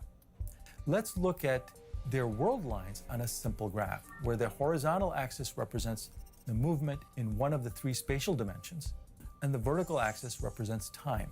The world line for Alice will be straight up because she will not be moving in her frame of reference, but she will be moving forward in time. Her clock and her world line would tick normally for her, 1 second, 2 seconds, and so forth. The world line for Bob, from Alice's perspective, will be diagonal, because it will be moving spatially and moving forward in time, or upwards as well. Let's say that Alice and Bob both synchronized their clocks before Bob left. Now, from Alice's perspective, she will see that Bob's clock is moving more slowly than hers. Bob's speed at 0.87 c happens to be such that the time dilation is exactly 2, so his clock runs twice as slow as Alice's. 2 seconds for Alice is only 1 second for Bob. So no problem so far. However, you have to remember that this is special relativity, which means that from Bob's perspective, he is not moving, and the Earth is moving away from him at 0.87 c. So from Bob's perspective, his clock is running normally, ticking 1 second, 2 seconds, etc. And it's Alice's clock that's running at 1/2 the speed of Bob's clock. This is special relativity, and it is the way things work in our universe. Now, why is it that we can't send messages faster than c, the speed of light? Well, as I said in a prior video, this is because it would break causality and create all kinds of other paradoxes and havoc. How? Let's look at it in this example with Alice and Bob. Suppose Alice sends a message to Bob using a hypothetical subspace signal, like was done many times in Star Trek, which allows instant communication. If Alice sends the signal when her clock reads 4 seconds, it would arrive to Bob when his clock reads 2 seconds. Instant communication. Alice's now is 4 seconds, and Bob's time at that moment is 2 seconds from the time they synchronize their clocks. Now, if we look at this from Bob's perspective, Bob receives the signal at 2 seconds when Alice's clock was at 4 seconds. But her clock is running slower than Bob's from Bob's perspective. This means that the signal from Alice would have to travel back in time from Bob's perspective. Now, you might say, okay, what's the problem? Well, the problem is that now we have causality issues, because now, after Bob receives the signal at 2 seconds, he could read the signal and reply at 4 seconds using the same hypothetical subspace frequency. This means that she received the reply before she sent the message at 4 seconds. If this was permissible within the laws of physics, Alice could use Bob to send messages to herself in the past. For example, she could send a message to herself at 2 seconds to not send the message at 4 seconds. In that case, how did she receive a reply to a message that she never sent? Anything that allows information to travel to the past causes paradoxes, like this and the grandfather paradox, among others. So such a thing is not permissible and does not happen according to physics as we understand it. Cause always is not finite. I want to go back to this time thing. It is infinite. This would mean that we have to throw out special relativity altogether. This one. What if we kept special relativity, meaning the speed of light is finite, but we allowed faster than light communication? For example, like instant subspace communication, like they have in Star Trek. The problem with infinitely fast is the idea of a cause having an instantaneous effect. The problem is that in special relativity, it's not clear what instantaneous means. One of the results of relativity is what's happening right now depends on how fast and in which direction you're moving. There's no absolute now. Yeah, I get that. The now depends on the reference frame. For example, imagine Alice on Earth and Bob in a rocket traveling about 87% the speed of light towards Proxima Centauri, our nearest neighboring star. Let's look at their world lines on a simple graph, where the horizontal axis represents the movement in one of the 3 spatial dimensions, and the vertical axis represents time. The world line for Alice will be straight up because she will not be moving in her frame of reference, but she will be moving forward in time. Her clock and her world line would tick normally for her, 1 second, 2 seconds, and so forth. The world line for Bob, from Alice's perspective, will be diagonal because it will be moving spatially and moving forward in time, or upwards as well. Let's say that Alice and Bob both synchronize. Okay, so that's part of the reason why, is because it's the idea that space and time are completely one thing. That's why it's called space-time. Space-time. That's such a weird word. Space-time.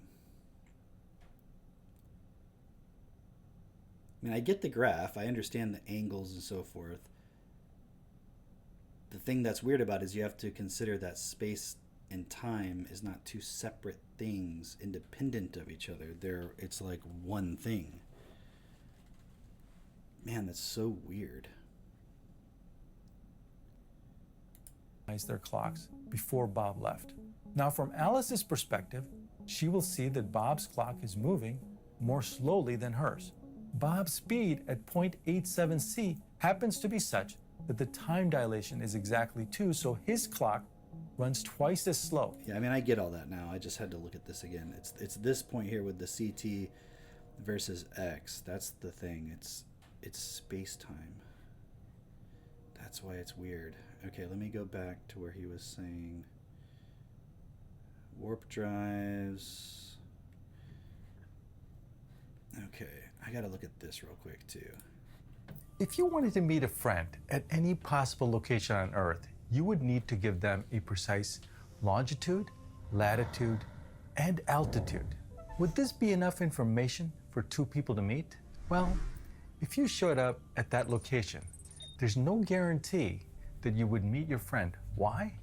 Okay, that's a valid point. Like, you have to have the time as well. Just because you're in the same spot, you can be at the same spot at two different times. So time is kind of fundamental to the whole thing. That makes sense. As you did not give them one more crucial piece of information, the time. He or she would have to know what time they were to meet you at that precise location. There are 4 dimensions of the universe, 3 spatial dimensions and 1 time dimension. With these 4 coordinates, you could rendezvous anywhere. Yeah, it's like people say, like, oh, time is just a constructed thing. It's not real.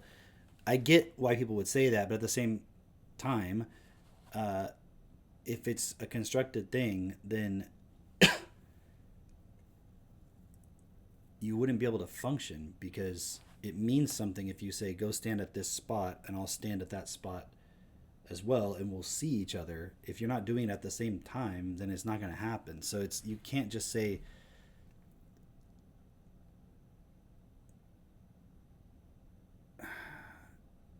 yeah, that's at this. Okay, but on the other hand, I'm not going to say at the same time again. On the other hand, that's a weird brain teaser.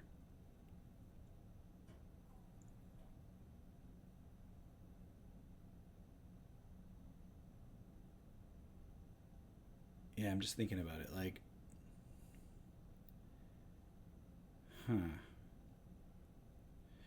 Yeah, time is like it's extra information.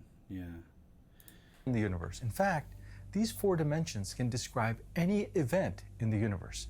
But how did time become a dimension? Seems like an odd thing, because time is not measured in meters or inches like the other spatial dimensions. It's measured in minutes and seconds. It doesn't seem to fit with the other 3. Yet it appears to be a fundamental component of the universe in which we live, as fundamental as the other spatial dimensions. In fact, of the universe with the other 3. Yet it appears to be a fundamental component of the universe in which we live, as fundamental as the other spatial dimensions. In fact, time is an inseparable component of space. That's why physicists refer to the geometry of the universe not as space, but as space-time. How did the idea of time as a dimension come about? How can we best visualize these 4 dimensions? And what really happens when space and time start doing seemingly weird things when 2 objects move relative to each other? That's coming up right now. In the late 1800s, scientists had recognized that there was an inconsistency between 2 theories: Newton's laws of motion and Maxwell's equations describing electricity and magnetism. The problem was the speed of light. Maxwell had shown that light was a propagating wave, a disturbance in the electromagnetic field, a changing electric field continually giving rise to a changing magnetic field, which in So that actually makes sense, because to say that the light travels or has a speed, it's just more the propagation of a disturbance in the field. But that's still hard to visualize, because what is it it's fucking so abstract. in turn gives rise to a changing electric field again, leading to a self-propagating electromagnetic wave. And this theory predicted what the speed of this wave is. So it predicted the speed of light, which is about 300,000 kilometers per second, or 300 million meters per second. The question was, what would be the measured speed of light if the person measuring it was moving? For example, a person moving with the spin of the Earth. What would the speed of light be then? According to Newton, this moving observer should measure a different speed than someone who was not moving. The measured speed should be the speed of the person plus the speed of light. But Maxwell's equations seem to indicate that light has just one speed, c. There was no accounting for a speed of light that was any different. Okay, because light is not like a baseball. It's not an object that's moving from one place to another. It's a disturbance in a field. So your speed wouldn't change that. I guess that makes sense. Because it's not an object.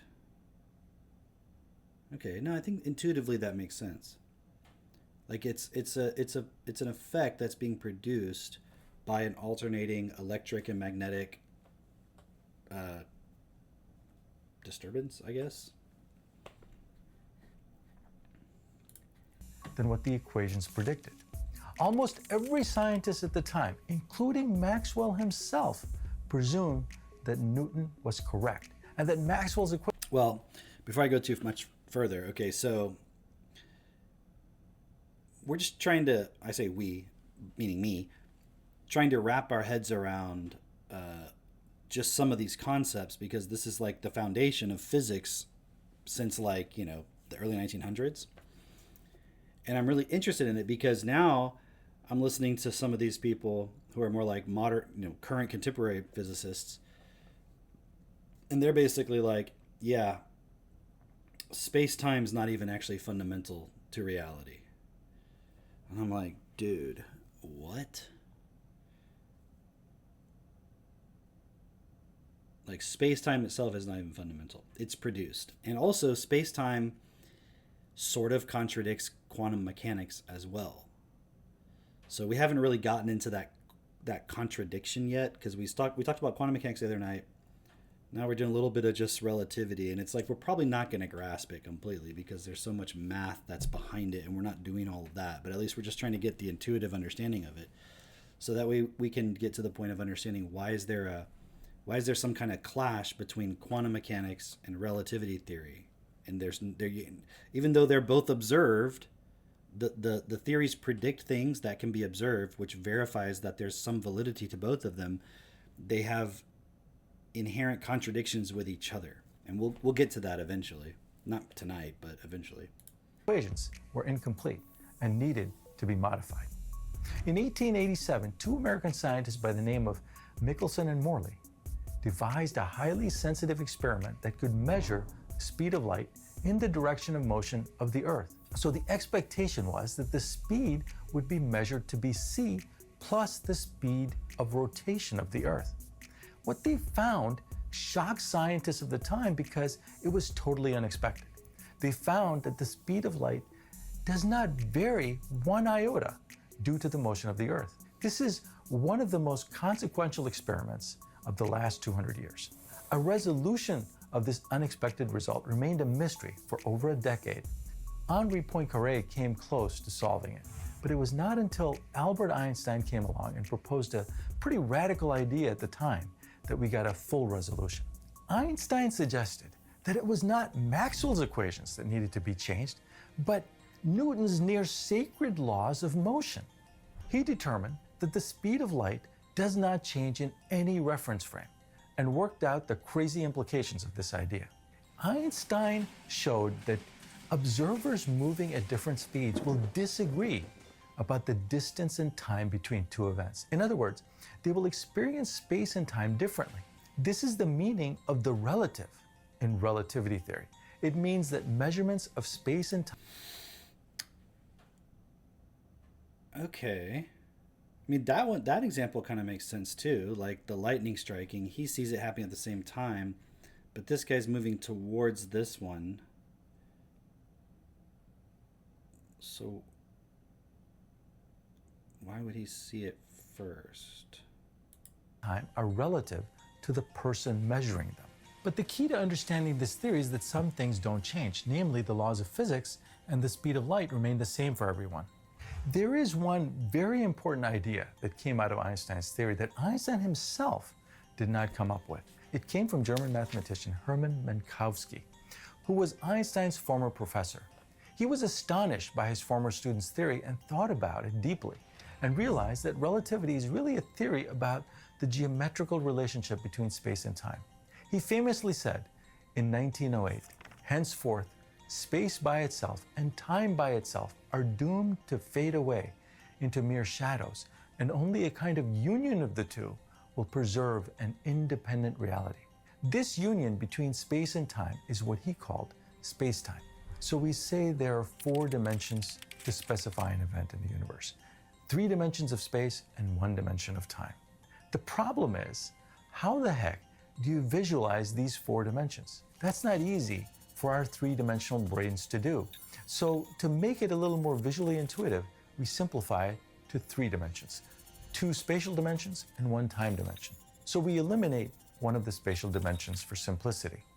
So what we get is a 3D looking graph called a space-time diagram, where time is depicted in the vertical axis and the 2 dimensions of space are depicted in the horizontal axis. The only problem is that time has completely different units than space. So how do we put it in one diagram in a way that is consistent with the other coordinates? Minkowski suggested that we can depict time as a length. How do we do this? We simply multiply time by the speed of light. If the speed of light is 300 million meters per second, then we can say that 300 millionths of a second is 1 meter. It's just the amount of time that it takes for light to travel 1 meter. So the time dimension can be expressed in terms of the speed of light times time, or ct. So the vertical axis is labeled ct, which is a length. We can now have 3 consistent coordinates. Let's look at how something would be depicted on this graph. A non-moving particle would be depicted as a vertical line because it would not be moving in any of the spatial dimensions, but it would be moving forward in time. Minkowski called this a whirl line for the particle. Okay. A uniformly moving point would be depicted as a diagonal line on this graph because it would be moving in at least one of the spatial coordinates as it's moving forward in time. An accelerating particle would be a curved line. Now, what would happen if we flashed a light somewhere in this 2D space? Let's call this event A. The light would spread in all directions with time. This forms the shape of a cone. So Minkowski called this a light cone. Now, if a person was standing still and observing the light, there would be a point on this cone where his whirl line would intersect with the light cone. That would be an event, which we can call event B.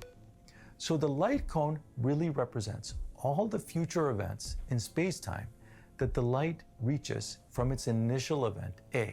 Similarly, a light cone can be built for any event A in space-time to show all other future events that are reached by event A.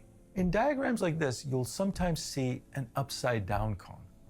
This is the past light cone and represents all the past events in space-time that reach event A. Event A can be you here and now. If you were in space at any moment in time, then all the starlight reaching you from all directions would be the past light cone of events reaching you at a particular moment of time, the here and now. And the further out you look, the further back in time you would be looking as well. The points outside these 2 light cones are causally disconnected from event A, meaning they cannot reach or be reached by event A. Through the idea of events, whirl lines, and light cones, Minkowski proposed that Einstein's relativity is really about geometry, the geometry of space-time. And believe it or not, Einstein himself was not keen on this idea initially. He came around later and realized his old professor was indeed on the right track. At this point, you might be asking, okay, this is fine, I kind of get it, but how does relativity enter into the picture? How is the idea of different observers in different reference frames moving at different speeds affect this cone? So let's look again at our light cone and see what happens when the light is not moving from the perspective of a static observer. If I place 2 light detectors an equal distance apart from the source of the light, then these detectors will detect the light simultaneously. This is true as long as the objects are not moving. The whirl lines of the 2 detectors and the light source are perfectly vertical because they're not moving. However, if the objects are moving from the perspective of the static observer, and we perform the same experiment, then the detection events are no longer simultaneous. This is because the light reaches the two detectors at different times. One detector is moving towards the light, so it detects the light first. The second detector is moving away from the light, so it detects the light later. Note that the light cone remains the same because the speed of light does not change. However, the world lines of these three objects change from the perspective of the static observer. They are tilted towards the direction of movement. Since one detector is moving closer to the light, its detection event will be lower on its world line than the detector that is moving away from the light. So its detection event will be higher on its world line. Now here's the crucial part. What I've shown you is from the perspective of an observer, observer A, who is looking at this from a distance and not moving in any of the reference frames. However, from the perspective of the objects, things are quite different. In other words, if there was an observer B attached to the object such that he was not moving with respect to the objects in any of the reference frames, he would see simultaneous detection by the two light detectors, even though he's moving with respect to the first observer, because they're not angled. Observer A. From observer B's perspective, he and the objects are static, and it's observer A that's moving to the left. So the light cone and the world lines that observer B experiences will be straight up, identical to the ones seen by observer A when he was not moving with respect to the objects. That is, he sees simultaneous detection. Observer A, however, sees the tilted world lines and no simultaneity.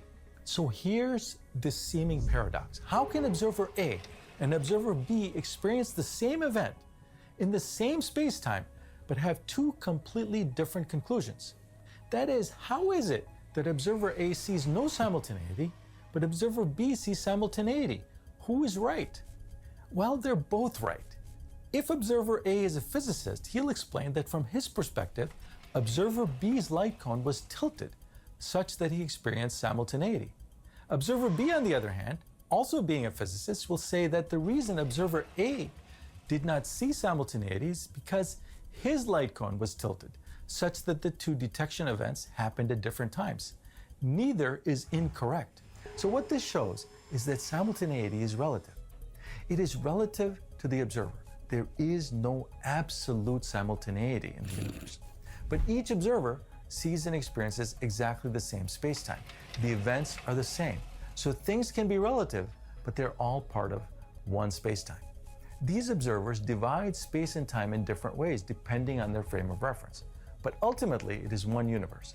And although simultaneity is relative, they will both agree on causality. Causality is preserved. I'll have details on why that's the case in an upcoming video. For now, I wanted to give you an overview of what light cones and world lines are all about, so you can refer to this video to get an understanding of it. That's so interesting. So causality is preserved, but simultaneity. Man, that is crazy. Okay, but I agree. I agree with the chat, with you guys. That was definitely a much better explanation. So interesting. It's like you have to let go of like what you think something meant. What does it mean for two things to happen at the same time? So there can't be any universal now, because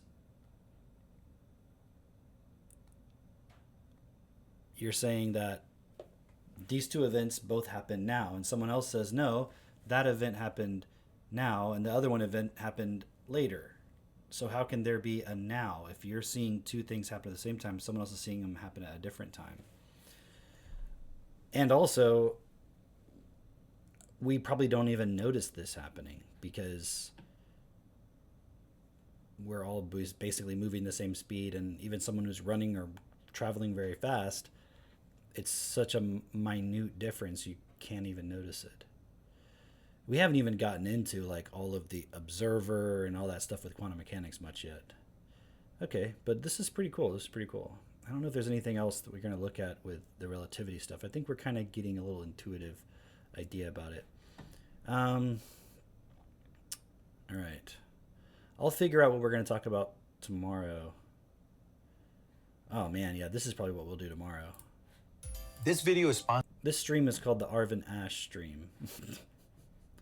He's got a lot of good stuff, man. What is a particle? Quantum field theory. I was actually looking at that earlier. Yeah, look, quantum field theory.